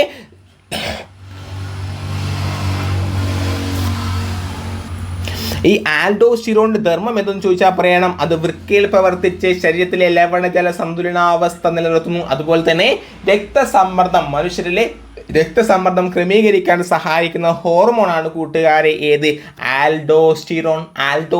മനസ്സിലായില്ലേ? അപ്പം ഇത്തരത്തിലും PSC ചോദ്യങ്ങൾ ചോദിച്ചിട്ടുണ്ട്. ഓക്കെ അല്ലേ? PSCയുടെ റേഞ്ച് എത്തരത്തിലാണ് മാറുന്നത് മനസ്സിലായില്ലേടാ? യെസ്. എങ്കിൽ നെക്സ്റ്റ് ക്വസ്റ്റ്യൻ ആണ് ലോക രക്തസമ്മർദ്ദ ദിനം എന്നാണ്. മെയ് 17 ലോക രക്തസമ്മർദ്ദ ദിനം മെയ് 17 ആണെങ്കിൽ നെക്സ്റ്റ് ക്വസ്റ്റ്യൻ രക്തസമ്മർദ്ദം, പ്രമേയം, അതുപോലെ തന്നെ രക്തസമ്മർദ്ദം, പ്രമേയം തുടങ്ങിയ രോഗങ്ങൾ സ്വന്തം വീടുകളിൽ സമയാസമയം പരിശോധിക്കുവാനുള്ള സാഹചര്യം ഒരുക്കുന്ന കുടുംബശ്രീ പദ്ധതിയാണ് സാന്ത്വനം. ഇതും ചോദിക്കാൻ ഏറെ ചാൻസ് ഉള്ളതാണ്. എന്താണ് സാന്ത്വനം? രക്തസമ്മർദ്ദം, പ്രമേയം തുടങ്ങിയ രോഗങ്ങൾ സ്വന്തം വീടുകളിൽ സമയാസമയം പരിശോധിക്കാനുള്ള സാഹചര്യം ഒരുക്കുന്ന കുടുംബശ്രീയുടെ പദ്ധതിയാണ് സ്വാന്തനം. സീരിയല്ലടാ. അപ്പം ജസ്റ്റ് ഇങ്ങനെ ഓർക്കുക, രക്തസമ്മർദ്ദം അല്ലെങ്കിൽ പ്രമേയം ഇവയൊക്കെ നോക്കാൻ വേണ്ടി നമ്മളെ വീട്ടിലേക്ക് വരുന്ന കുടുംബശ്രീ പ്രവർത്തകർ സ്വാന്തനം സീരിയലിന്റെ കഥകൾ പറഞ്ഞിട്ട് സമയം വെറുതെ കളയുന്നു, അല്ലെങ്കിൽ സ്വാതന്ത്ര്യം സീരിയൽ കാണാൻ വേണ്ടിയിട്ട് വീട്ടിലിരുന്നു എന്നൊക്കെ വേണമെങ്കിൽ ജസ്റ്റ് ഒന്ന് ഓർക്കാൻ വേണ്ടിയിട്ട് മാത്രം ജസ്റ്റ് ഒന്ന് പഠിക്കുക. അല്ലെങ്കിൽ ആ ലിങ്ക് കണക്ഷൻ കൊടുത്താൽ പരീക്ഷകളിൽ തെറ്റിപ്പോകാനുള്ള ചാൻസ് കുറയും. ഓക്കെ അല്ലേടാ? യെസ്. എങ്കിൽ നെക്സ്റ്റ് ക്വസ്റ്റ്യൻ എന്താണ്? എന്താണ്? ഇത് ഒന്നും കൂടി ഞാൻ റിപ്പീറ്റ് ചെയ്യാം. ഇത്രയും ക്വസ്റ്റ്യൻസ് ആണ് നമ്മൾ ഇന്നത്തെ വീഡിയോയിൽ ചർച്ച ചെയ്തത്. ഇതിൻ്റെ ബാക്കി നമുക്ക് മറ്റൊരു വീഡിയോയിൽ വീണ്ടും ചർച്ച ചെയ്യാം. ഓക്കെ അല്ലേ? നമ്മുടെ ചാനൽ ആദ്യമായിട്ട് കാണുന്ന കൂട്ടുകാർ നമ്മുടെ ചാനൽ സബ്സ്ക്രൈബ് ചെയ്യാൻ മറക്കരുത്. ഇപ്പോൾ തന്നെ ലൈക്ക് അടിക്കുക. നിങ്ങൾ വലിയ അഭിപ്രായങ്ങൾ കമൻറ്റ് രൂപത്തിൽ രേഖപ്പെടുത്തുക. എങ്കിൽ ഇനിയും ഇത്തരത്തിലുള്ള പ്രീവിയസ് ഇയർ ക്വസ്റ്റ്യൻസ് ഒക്കെ നിങ്ങൾക്ക് നമ്മുടെ ഈ ചാനലിലൂടെ ലഭിക്കുന്നതായിരിക്കും. ഓക്കെ അല്ലേ? അപ്പം ആരോഗ്യവനായ ഒരാളുടെ രക്തസമ്മർദ്ദം എത്രയാണ്? അത് 120/80 mm/Hg ആണ്. ഇനി ഹോർമോൺ ഏതെന്ന് കണ്ടെത്താൻ പറ്റുള്ളത് എന്നാണ് ആൽഡോസ്റ്റിറോൺ എന്ന ഹോർമോണിന്റെ ധർമ്മം എന്താണ്? അത് വൃക്കയിൽ പ്രവർത്തിച്ച് ശരീരത്തിലെ ലവണ സന്തുലനാവസ്ഥ നിലനിർത്തുന്നു, അതുപോലെ തന്നെ രക്തസമ്മർദ്ദം ക്രമീകരിക്കുന്നു. ലോക രക്തസമ്മർദ്ദ ദിനം എന്നാണ് മെയ് 17. ലോക രക്തസമ്മർദ്ദ ദിനം മെയ് 17 ആണെങ്കിൽ രക്തസമ്മർദ്ദം, പ്രമേയം തുടങ്ങിയ രോഗങ്ങൾ സ്വന്തം വീടുകളിൽ സമയാസമയം പരിശോധിക്കുവാൻ സാഹചര്യമൊരുക്കുന്ന കുടുംബശ്രീയുടെ പദ്ധതിയാണ് സാന്ത്വനം. ഓക്കെ അല്ലേടാ? ഓക്കെ. അപ്പോൾ ഇത്രയും കാര്യങ്ങളാണ് ഇന്നത്തെ ഈ വീഡിയോയിൽ ചർച്ച ചെയ്തത്. നിങ്ങൾക്ക് ഈ വീഡിയോ ഇഷ്ടമായെന്ന് കരുതുന്നു. അടുത്ത വീഡിയോയിൽ കാണുന്നവരെ ബൈ, സി യു. നമസ്കാരം.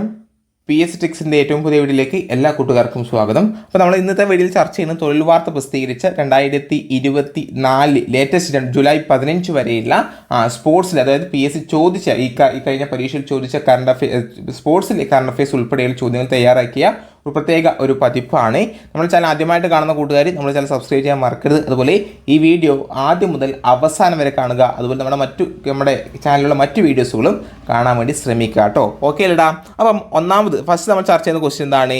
2023 നടന്ന 15ാം പുരുഷ ഹോക്കി ലോകകപ്പ് ജേതാക്കൾ ജർമ്മനിയാണ്. അപ്പം 2023 നടന്ന 15ാം പുരുഷ ഹോക്കി ലോകകപ്പ് ജേതാക്കൾ ജർമ്മനിയാണെങ്കിൽ ഈ 15ാം ഹോക്കി ലോകകപ്പിന് വേദിയായ ഇന്ത്യൻ സംസ്ഥാനം ഒഡീഷയാണ്. എവിടെ വെച്ചാണ് നടന്നത്?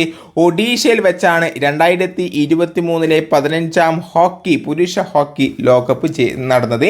അതിൽ ജേതാക്കളായത് ജർമ്മനിയുമാണെങ്കിൽ 2023 ഓസ്ട്രേലിയൻ ഓപ്പൺ ടെന്നീസ് വനിതാ വിഭാഗം സിംഗിൾസ് കിരീടം നേടിയത് ആര്യാന സബലങ്ക.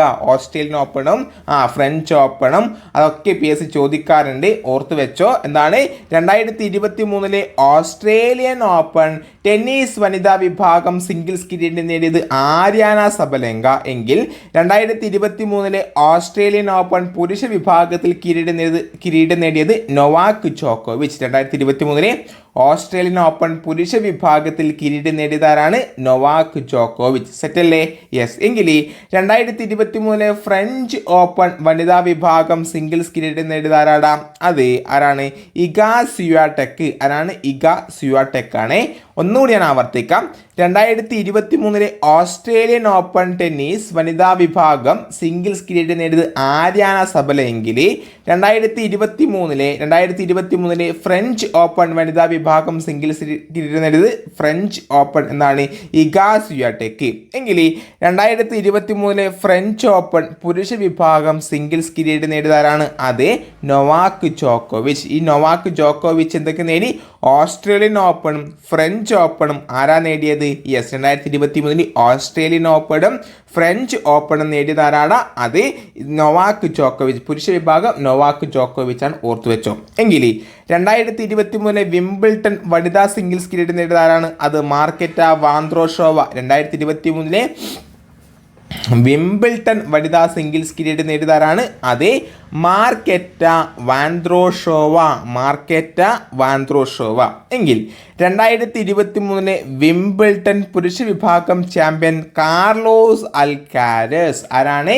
Carlos Alcaraz. നമ്മൾ പഠിച്ചു 2023 ഫ്രഞ്ച് ഓപ്പണും 2023 ഓസ്ട്രേലിയൻ ഓപ്പണും പുരുഷ വിഭാഗം സിംഗിൾസ് കിരീടം നേടിയത് ആരാണ്? നൊവാക് ജോക്കോവിച്ച് ആണെങ്കിൽ 2023 വിംബിൾട്ടൺ പുരുഷ വിഭാഗം ചാമ്പ്യൻ കാർലോസ് അൽക്കാരസ്. ആരാണ്?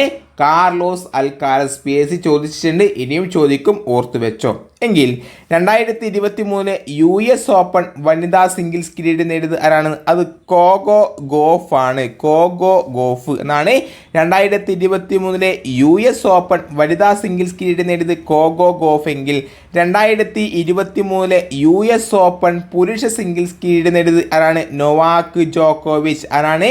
നൊവാക് ജോക്കോവിച്ച്. ഓക്കെ അല്ലേ? 2023 US ഓപ്പൺ പുരുഷ സിംഗിൾസ് കിരീടം നേടിയത് നൊവാക് ജോക്കോവിച്ച്. ഇപ്പം നൊവാക് ജോക്കോവിച്ചിന് ഏതൊക്കെയായി? 2023 ഓസ്ട്രേലിയൻ പുരുഷ സിംഗിൾസ് കിരീടം, അതുപോലെ തന്നെ 2023 അതുപോലെ തന്നെ ഫ്രഞ്ച് ഓപ്പൺ പുരുഷ സിംഗിൾസ് കിരീടം, അതുപോലെ US ഓപ്പൺ പുരുഷ സിംഗിൾസ് കിരീടവും ആർക്ക് ലഭിച്ചു? നൊവാക് ജോക്കോവിച്ച്. എങ്കിൽ 2023 നടന്ന ICC വനിതാ 2020 ലോകകപ്പിൻ്റെ 8ാം എഡിഷൻ ജേതാക്കളായത് ഓസ്ട്രേലിയ. അപ്പം ഓസ്ട്രേലിയ 6ാം തവണയാണ് ഏത് വനിതാ 2020 ലോകകപ്പ് കിരീടം നേടുന്നത്. എങ്കിലും ഒന്നുകൂടി ഞാൻ വായിക്കാം. 2023 നടന്ന ICC വനിതാ 2020 ലോകകപ്പിൻ്റെ 8ാം എഡിഷൻ ജേതാക്കളായത് ഓസ്ട്രേലിയ. 6ാം തവണയാണ് ഓസ്ട്രേലിയ കിരീടം ചൂടുന്നത്. എങ്കിൽ 2023 ദക്ഷിണാഫ്രിക്കയിൽ വെച്ച് നടന്ന പ്രഥമ അണ്ടർ 90 വനിതാ ലോകകപ്പിലെ ജേതാക്കൾ ഇന്ത്യയാണ്. ഇത് PSC ചോദിച്ചേ. 2023 നടന്ന ദക്ഷിണാഫ്രിക്കയിൽ വെച്ച് നടന്ന പ്രഥമ അണ്ടർ 90 വനിതാ ലോകകപ്പിലെ ജേതാക്കൾ ഇന്ത്യയാണെങ്കിൽ 2023 നടന്ന പുരുഷ ഏകദിന ലോകകപ്പ് ജേതാക്കൾ ഓസ്ട്രേലിയ. ഇതും PSC ചോദിച്ചു. 2023 നടന്ന പുരുഷ ഏകദിന ലോകകപ്പ് ക്രിക്കറ്റ് ജേതാക്കൾ ഓസ്ട്രേലിയ. 2023 നടന്ന ദക്ഷിണാഫ്രിക്കയിൽ വെച്ച് നടന്ന പ്രഥമ അണ്ടർ 90 ദക്ഷിണാഫ്രിക്ക എന്ന പ്രഥമ അണ്ടർ 90 ലോകകപ്പിലെ വേദി എവിടെയാണെന്ന് PSC ഓൾറെഡി ചോദിച്ചു. 2023 നടന്ന ദക്ഷിണാഫ്രിക്കയിൽ വെച്ച് നടന്ന പ്രഥമ അണ്ടർ 90 വനിതാ ലോകകപ്പിൽ ജേതാക്കൾ ഇന്ത്യ. 2023 നടന്ന പുരുഷ ഏകദിന ലോകകപ്പ് ജേതാക്കൾ ഓസ്ട്രേലിയ. ഓക്കെ. എങ്കിൽ 2023 നടന്ന എത്രാമത്തെ ഏകദിന ക്രിക്കറ്റ് ലോകകപ്പാണ്? 13ാമത്. 2023 നടന്ന ഇന്ത്യയിൽ നടന്നത് എത്രാമത്തെ ഏകദിന ലോകകപ്പാണ്? 13ാമത്. എങ്കിൽ ഓസ്ട്രേലിയയുടെ എത്രാമത് ഏകദിന ലോകകപ്പ് കിരീടമാണ്? 6ാമത്തെ. ഓസ്ട്രേലിയയുടെ 6ാമത്തെ. ഓക്കെ.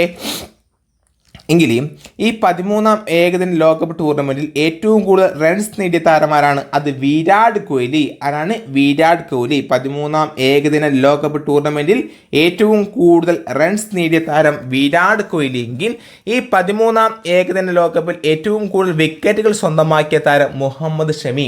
ആരാണ്? ഏറ്റവും കൂടുതൽ റൺസ് നേടിയത് നമ്മുടെ വിരാട് കോഹ്ലി. എങ്കിൽ ഏറ്റവും കൂടുതൽ വിക്കറ്റുകൾ സ്വന്തമാക്കിയത് മുഹമ്മദ് ഷമി. ആരാണ്? മുഹമ്മദ് ഷമി. ഓക്കെ അല്ലേടാ? യെസ്. ഇനി ഏകദിന ലോകകപ്പിൽ 50 വിക്കറ്റുകൾ സ്വന്തമാക്കിയ ആദ്യത്തെ ഇന്ത്യൻ ബൗളറാണ് ആര്? മുഹമ്മദ് ഷമി. ഏകദിന ലോകകപ്പിൽ 50 വിക്കറ്റുകൾ സ്വന്തമാക്കിയ ആദ്യത്തെ ഇന്ത്യൻ ബൗളറാണ് ആര്?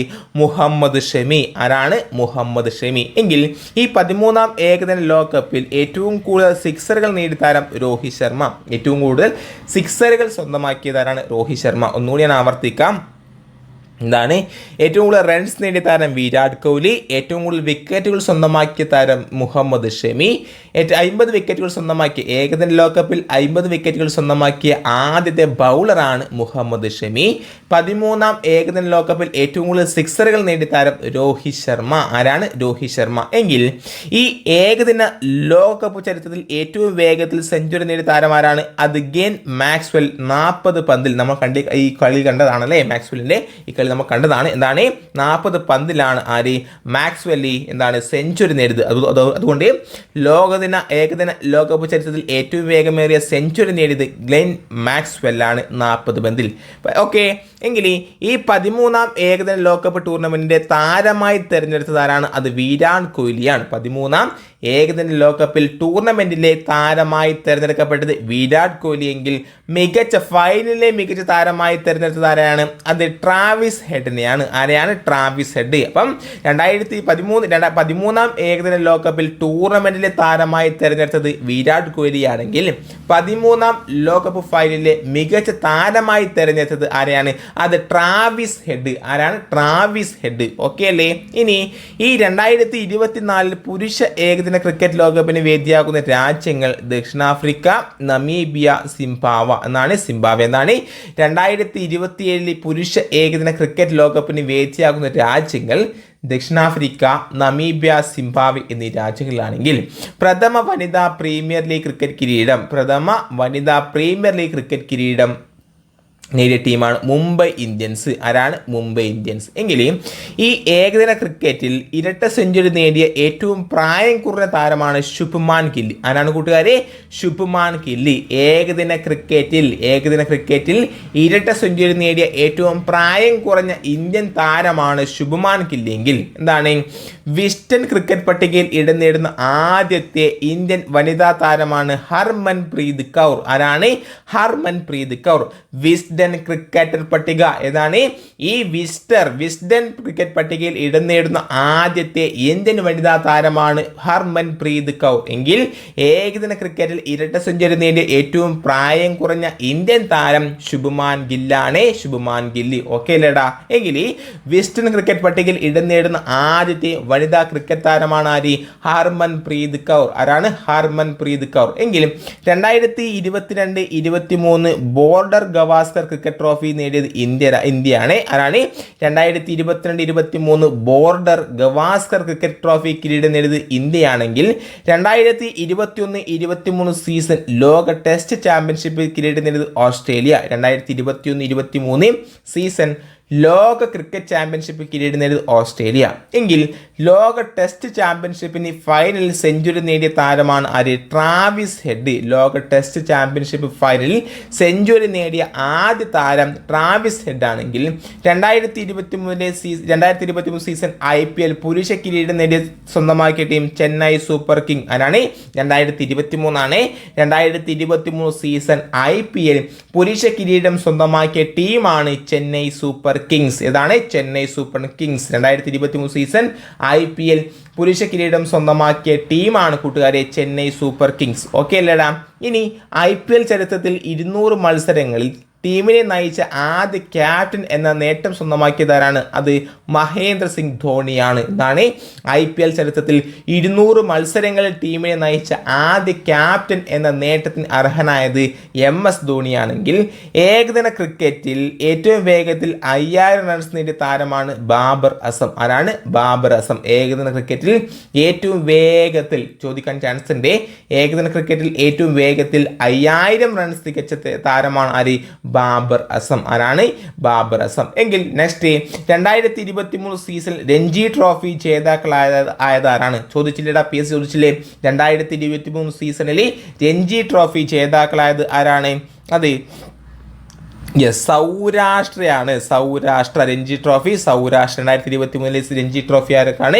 സൗരാഷ്ട്രക്കാണെങ്കിൽ ഈ രഞ്ജി ട്രോഫി ക്രിക്കറ്റ് ചരിത്രത്തിൽ മത്സരത്തിന്റെ ആദ്യ ഓവറിൽ ഹാട്രിക് നേടുന്ന താരം എന്ന റെക്കോർഡ് സ്വന്തമാക്കിയതാരാണ്? അത് ജയദേവ് ഉനദ്കട്ടാണ്. ആരാണ്? ജയദേവ് ഉനദ്കട്ട്. രഞ്ജി ട്രോഫി ക്രിക്കറ്റ് ചരിത്രത്തിൽ മത്സരത്തിന്റെ ആദ്യ ഓവറിൽ ഹാട്രിക് നേടുന്ന താരം എന്ന റെക്കോർഡ് സ്വന്തമാക്കിയത് ജയദേവ് ഉനദ്കട്ട്. ആരാണ്? ജയദേവ് ഉനദ്കട്ട്. എങ്കിൽ അന്താരാഷ്ട്ര ക്രിക്കറ്റിൽ ഇന്ത്യൻ ടീമിന്റെ ക്യാപ്റ്റൻ ആകുന്ന ആദ്യ മലയാളിയാണ് മിന്നുമണി. ആരാണ്? മിന്നുമണി. അന്താരാഷ്ട്ര ക്രിക്കറ്റിൽ ഇന്ത്യൻ ടീമിന്റെ ക്യാപ്റ്റൻ ആകുന്ന അന്താരാഷ്ട്ര ക്രിക്കറ്റിലാണ് ഇന്ത്യൻ ടീമിന്റെ ക്യാപ്റ്റൻ ആകുന്ന ആദ്യത്തെ മലയാളിയാണ് നമ്മുടെ വയനാട്ടുകാരിയായ മിന്നുമണി. ഓക്കെ അല്ലേടാ? എങ്കിൽ നെക്സ്റ്റ് ഇന്ത്യക്കായി അന്താരാഷ്ട്ര ക്രിക്കറ്റിൽ ഏറ്റവും കൂടുതൽ വിക്കറ്റുകൾ നേടുന്ന രണ്ടാമത്തെ താരമാണ് R. അശ്വിൻ. ആരാണ്? രവിചന്ദ്ര അശ്വിൻ. ഇന്ത്യക്കായി അന്താരാഷ്ട്ര അന്താരാഷ്ട്ര ക്രിക്കറ്റിൽ ഏറ്റവും കൂടുതൽ വിക്കറ്റുകൾ നേടുന്ന രണ്ടാമത്തെ താരമാണ് ആര്? ആർ അശ്വിൻ, 717 വിക്കറ്റുകൾ. എത്രയാണ്? 717 വിക്കറ്റുകൾ. എങ്കിൽ അന്താരാഷ്ട്ര ഏകദിന ക്രിക്കറ്റിൽ ഏറ്റവും കുറഞ്ഞ ഇന്നിങ്സുകളിൽ നിന്ന് 13,000 റൺസ് നേടിയ താരം വിരാട് കോഹ്ലിയാണ്. അന്താരാഷ്ട്ര ഏകദിന ക്രിക്കറ്റിൽ ഏറ്റവും കുറഞ്ഞ ഇന്നിങ്സുകളിൽ നിന്ന് 13,000 റൺസ് നേടുന്ന താരമാരാണ്? അത് വിരാട് കോഹ്ലി. എങ്കിൽ അന്താരാഷ്ട്ര 2020 ക്രിക്കറ്റിൽ സെഞ്ചുറി നേടുന്ന ഏറ്റവും പ്രായം കുറഞ്ഞ താരം യശസ്വി ജയ്സ്വാൾ. ആരാണ്? യശസ്വി ജയ്സ്വാൾ. അന്താരാഷ്ട്ര 2020 ക്രിക്കറ്റിൽ സെഞ്ചുറി നേടുന്ന ഏറ്റവും പ്രായം കുറഞ്ഞ താരമാരാണ്? അത് യശസ്വി ജയ്സ്വാൾ. എങ്കിൽ ഈ അന്താരാഷ്ട്ര ക്രിക്കറ്റിൽ അതിവേഗം 26,000 റൺസ് നേടിയ താരമാരാണ്? വിരാട് കോഹ്ലി. അന്താരാഷ്ട്ര ഏകദിന ക്രിക്കറ്റിൽ ഏറ്റവും കുറഞ്ഞ ഇന്നിങ്സുകളിൽ നിന്നും 13,000 റൺസ് നേടിയ താരം വിരാട് കോഹ്ലിയാണ്. അതുപോലെ അന്താരാഷ്ട്ര ക്രിക്കറ്റിൽ അതിവേഗം 26,000 റൺസ് നേടിയ താരം വിരാട് കോഹ്ലി. എങ്കിൽ അന്താരാഷ്ട്ര 2020 ക്രിക്കറ്റിൽ ഏറ്റവും ഉയർന്ന സ്കോർ നേടിയ ടീം ഏതാണ്? അത് നേപ്പാൾ. 314 റൺസ് എന്നാണ് അന്താരാഷ്ട്ര 2020 ക്രിക്കറ്റിൽ ഏറ്റവും ഉയർന്ന സ്കോർ നേടിയ ടീമാണ് ഏത്? നേപ്പാൾ. എത്രയാണ്? 314 റൺസ് ആണെങ്കിൽ അന്താരാഷ്ട്ര ക്രിക്കറ്റിൽ ആദ്യമായി ടൈംഡ് ഔട്ടിലൂടെ പുറത്തായ താരമാണ് ഏഞ്ചലോ മാത്യൂസ്. ആരാണ്? ഏഞ്ചലോ മാത്യൂസ്. ഇതും ചോദിക്കാൻ ചാൻസ് ഉണ്ട്. അന്താരാഷ്ട്ര ക്രിക്കറ്റിൽ ആദ്യമായി ടൈംഡ് ഔട്ടിലൂടെ പുറത്തായ താരമാണ് ഇത്? ഏഞ്ചലോ മാത്യൂസ്. എങ്കിൽ 2023 ഏഷ്യ കപ്പ് ക്രിക്കറ്റ് കിരീടം നേടിയത് ഇന്ത്യയാണ്. 2023 ഏഷ്യ കപ്പ് ക്രിക്കറ്റ് കിരീടം നേടിയ ടീം ഏതാണ് കൂട്ടുകാർ? അത് ഇന്ത്യയാണ്. 2023 ഏഷ്യ കപ്പ് ക്രിക്കറ്റ് കിരീടം നേടിയ ടീമാണ് ഇന്ത്യ. ഓക്കെ. എങ്കിൽ എത്ര വർഷങ്ങൾക്ക് ശേഷമാണ് ഏഷ്യൻ ഗെയിംസിൽ ക്രിക്കറ്റ് ഉൾപ്പെടുത്തിയത്? 9. എത്രയാണ്? എത്ര വർഷങ്ങൾക്ക് ശേഷമാണ് ഏഷ്യൻ ഗെയിംസിൽ ക്രിക്കറ്റ് ഉൾപ്പെടുത്തുന്നത്? 9 ആണെങ്കിൽ 2023 വിജയ് ഹസാരെ ക്രിക്കറ്റ് ടൂർണമെന്റിന്റെ വിജയികൾ ഹരിയാന. ആരാണ്? ഹരിയാന. 2023 വിജയ് ഹസാരെ ക്രിക്കറ്റ് ടൂർണമെന്റ് ജേതാക്കൾ ഹരിയാനയെങ്കിൽ 2023 സെയ്ദ് മുസ്താഖ് അലി ക്രിക്കറ്റ് ജേതാക്കളാരാണ്? അത് പഞ്ചാബ്. 2023 സെയ്ദ് മുഷ്താഖ് അലി ക്രിക്കറ്റ് ട്രോഫി ജേതാക്കൾ പഞ്ചാബ്. 2023 വിജയ് ഹസാരെ ക്രിക്കറ്റ് ടൂർണമെന്റ് വിജയികളാരാണ്? അത് ഹരിയാനയെങ്കിൽ 2023 സെയ്ദ് മുസ്താഖ് അലി ട്രോഫി ക്രിക്കറ്റ് ജേതാക്കൾ പഞ്ചാബ്. ഇനി അന്താരാഷ്ട്ര ക്രിക്കറ്റിൽ സെഞ്ചുറി നേടുന്ന ആദ്യ മലയാളി താരമാണ് ആര്? നമ്മുടെ സഞ്ജു സാംസൺ. ആരാണ്? സഞ്ജു സാംസൺ. അന്താരാഷ്ട്ര ക്രിക്കറ്റിൽ സെഞ്ചുറി നേടുന്ന ആദ്യത്തെ മലയാളി താരമാണ് സഞ്ജു സാംസൺ. എങ്കിൽ ആരാണ്? ടെസ്റ്റ് ക്രിക്കറ്റിൽ ദക്ഷിണാഫ്രിക്കയുടെ കറുത്ത വംശജനായ ആദ്യ ക്യാപ്റ്റനാണ് ആര്? Temba Bavuma. ആരാണ്? Temba Bavuma. ഇനി ടെസ്റ്റ് ക്രിക്കറ്റിൽ 500 വിക്കറ്റ് നേട്ടം കൈവരിക്കുന്ന രണ്ടാമത്തെ താരമാണ് ആര്? ആർ അശ്വിൻ. ടെസ്റ്റ് ക്രിക്കറ്റിൽ 500 വിക്കറ്റ് നേട്ടം കൈവരിക്കുന്ന രണ്ടാമത്തെ താരമാണ് ഇന്ത്യൻ താരമാണ് ആര്? ആർ അശ്വിൻ. എങ്കിൽ ഈ 15ാമത് അണ്ടർ-90 പുരുഷ ഏകദിന ലോകകപ്പ് ജേതാക്കൾ ഓസ്ട്രേലിയ. 15ാമത് അണ്ടർ-90 പുരുഷ ഏകദിന ലോകകപ്പ് ജേതാക്കൾ ഓസ്ട്രേലിയ. ഇനി തെരഞ്ഞെടുപ്പ് കമ്മീഷന്റെ നാഷണൽ ഐക്കണായി തിരഞ്ഞെടുക്കപ്പെട്ട ക്രിക്കറ്റ് താരമാണ് ആര്? സച്ചിൻ ടെണ്ടുൽക്കർ. തെരഞ്ഞെടുപ്പ് കമ്മീഷന്റെ നാഷണൽ ഐക്കണായി തിരഞ്ഞെടുക്കപ്പെട്ട ക്രിക്കറ്റ് താരമാണ് ആര്? സച്ചിൻ ടെണ്ടുൽക്കർ. ഇനി ആഷസ് ടെസ്റ്റ് ക്രിക്കറ്റ് മത്സരം നിയന്ത്രിച്ച ഏറ്റവും പ്രായം കുറഞ്ഞ ഇന്ത്യൻ അമ്പയറാണ് ഏത്? അമ്പയറിന്റെ പേരാണ് ഏത് കൂട്ടുകാരെ? യെസ്, നിതിൻ മോഹൻ. ആരാണ്? നിതിൻ മോഹൻ. എങ്കിൽ ഇന്ത്യൻ പ്രീമിയർ ലീഗ് ക്രിക്കറ്റിന്റെ താരലേല ചരിത്രത്തിൽ ഏറ്റവും വലിയേറിയ താരമെന്ന റെക്കോർഡ് സ്വന്തമാക്കിയതാരാണ്? അത് മിച്ചൽ സ്റ്റാർക്ക് എന്നാണ്. ഇന്ത്യൻ പ്രീമിയർ ലീഗ് ക്രിക്കറ്റിന്റെ താരലേല ചരിത്രത്തിൽ ഏറ്റവും വലിയേറിയ താരമെന്ന റെക്കോർഡ് സ്വന്തമാക്കിയത് മിച്ചൽ സ്റ്റാർക്സ് എന്നാണ്. മിച്ചൽ സ്റ്റാർക്സ്. എങ്കിൽ ക്രിക്കറ്റിന്റെ 3 ഫോർമാറ്റിലും ICC റാങ്ക് പട്ടികയിൽ ഒന്നാമതെത്തുന്ന ആദ്യ ബൗളറാണ് ജസ്പ്രീത് ബുംറ. എന്താണ്?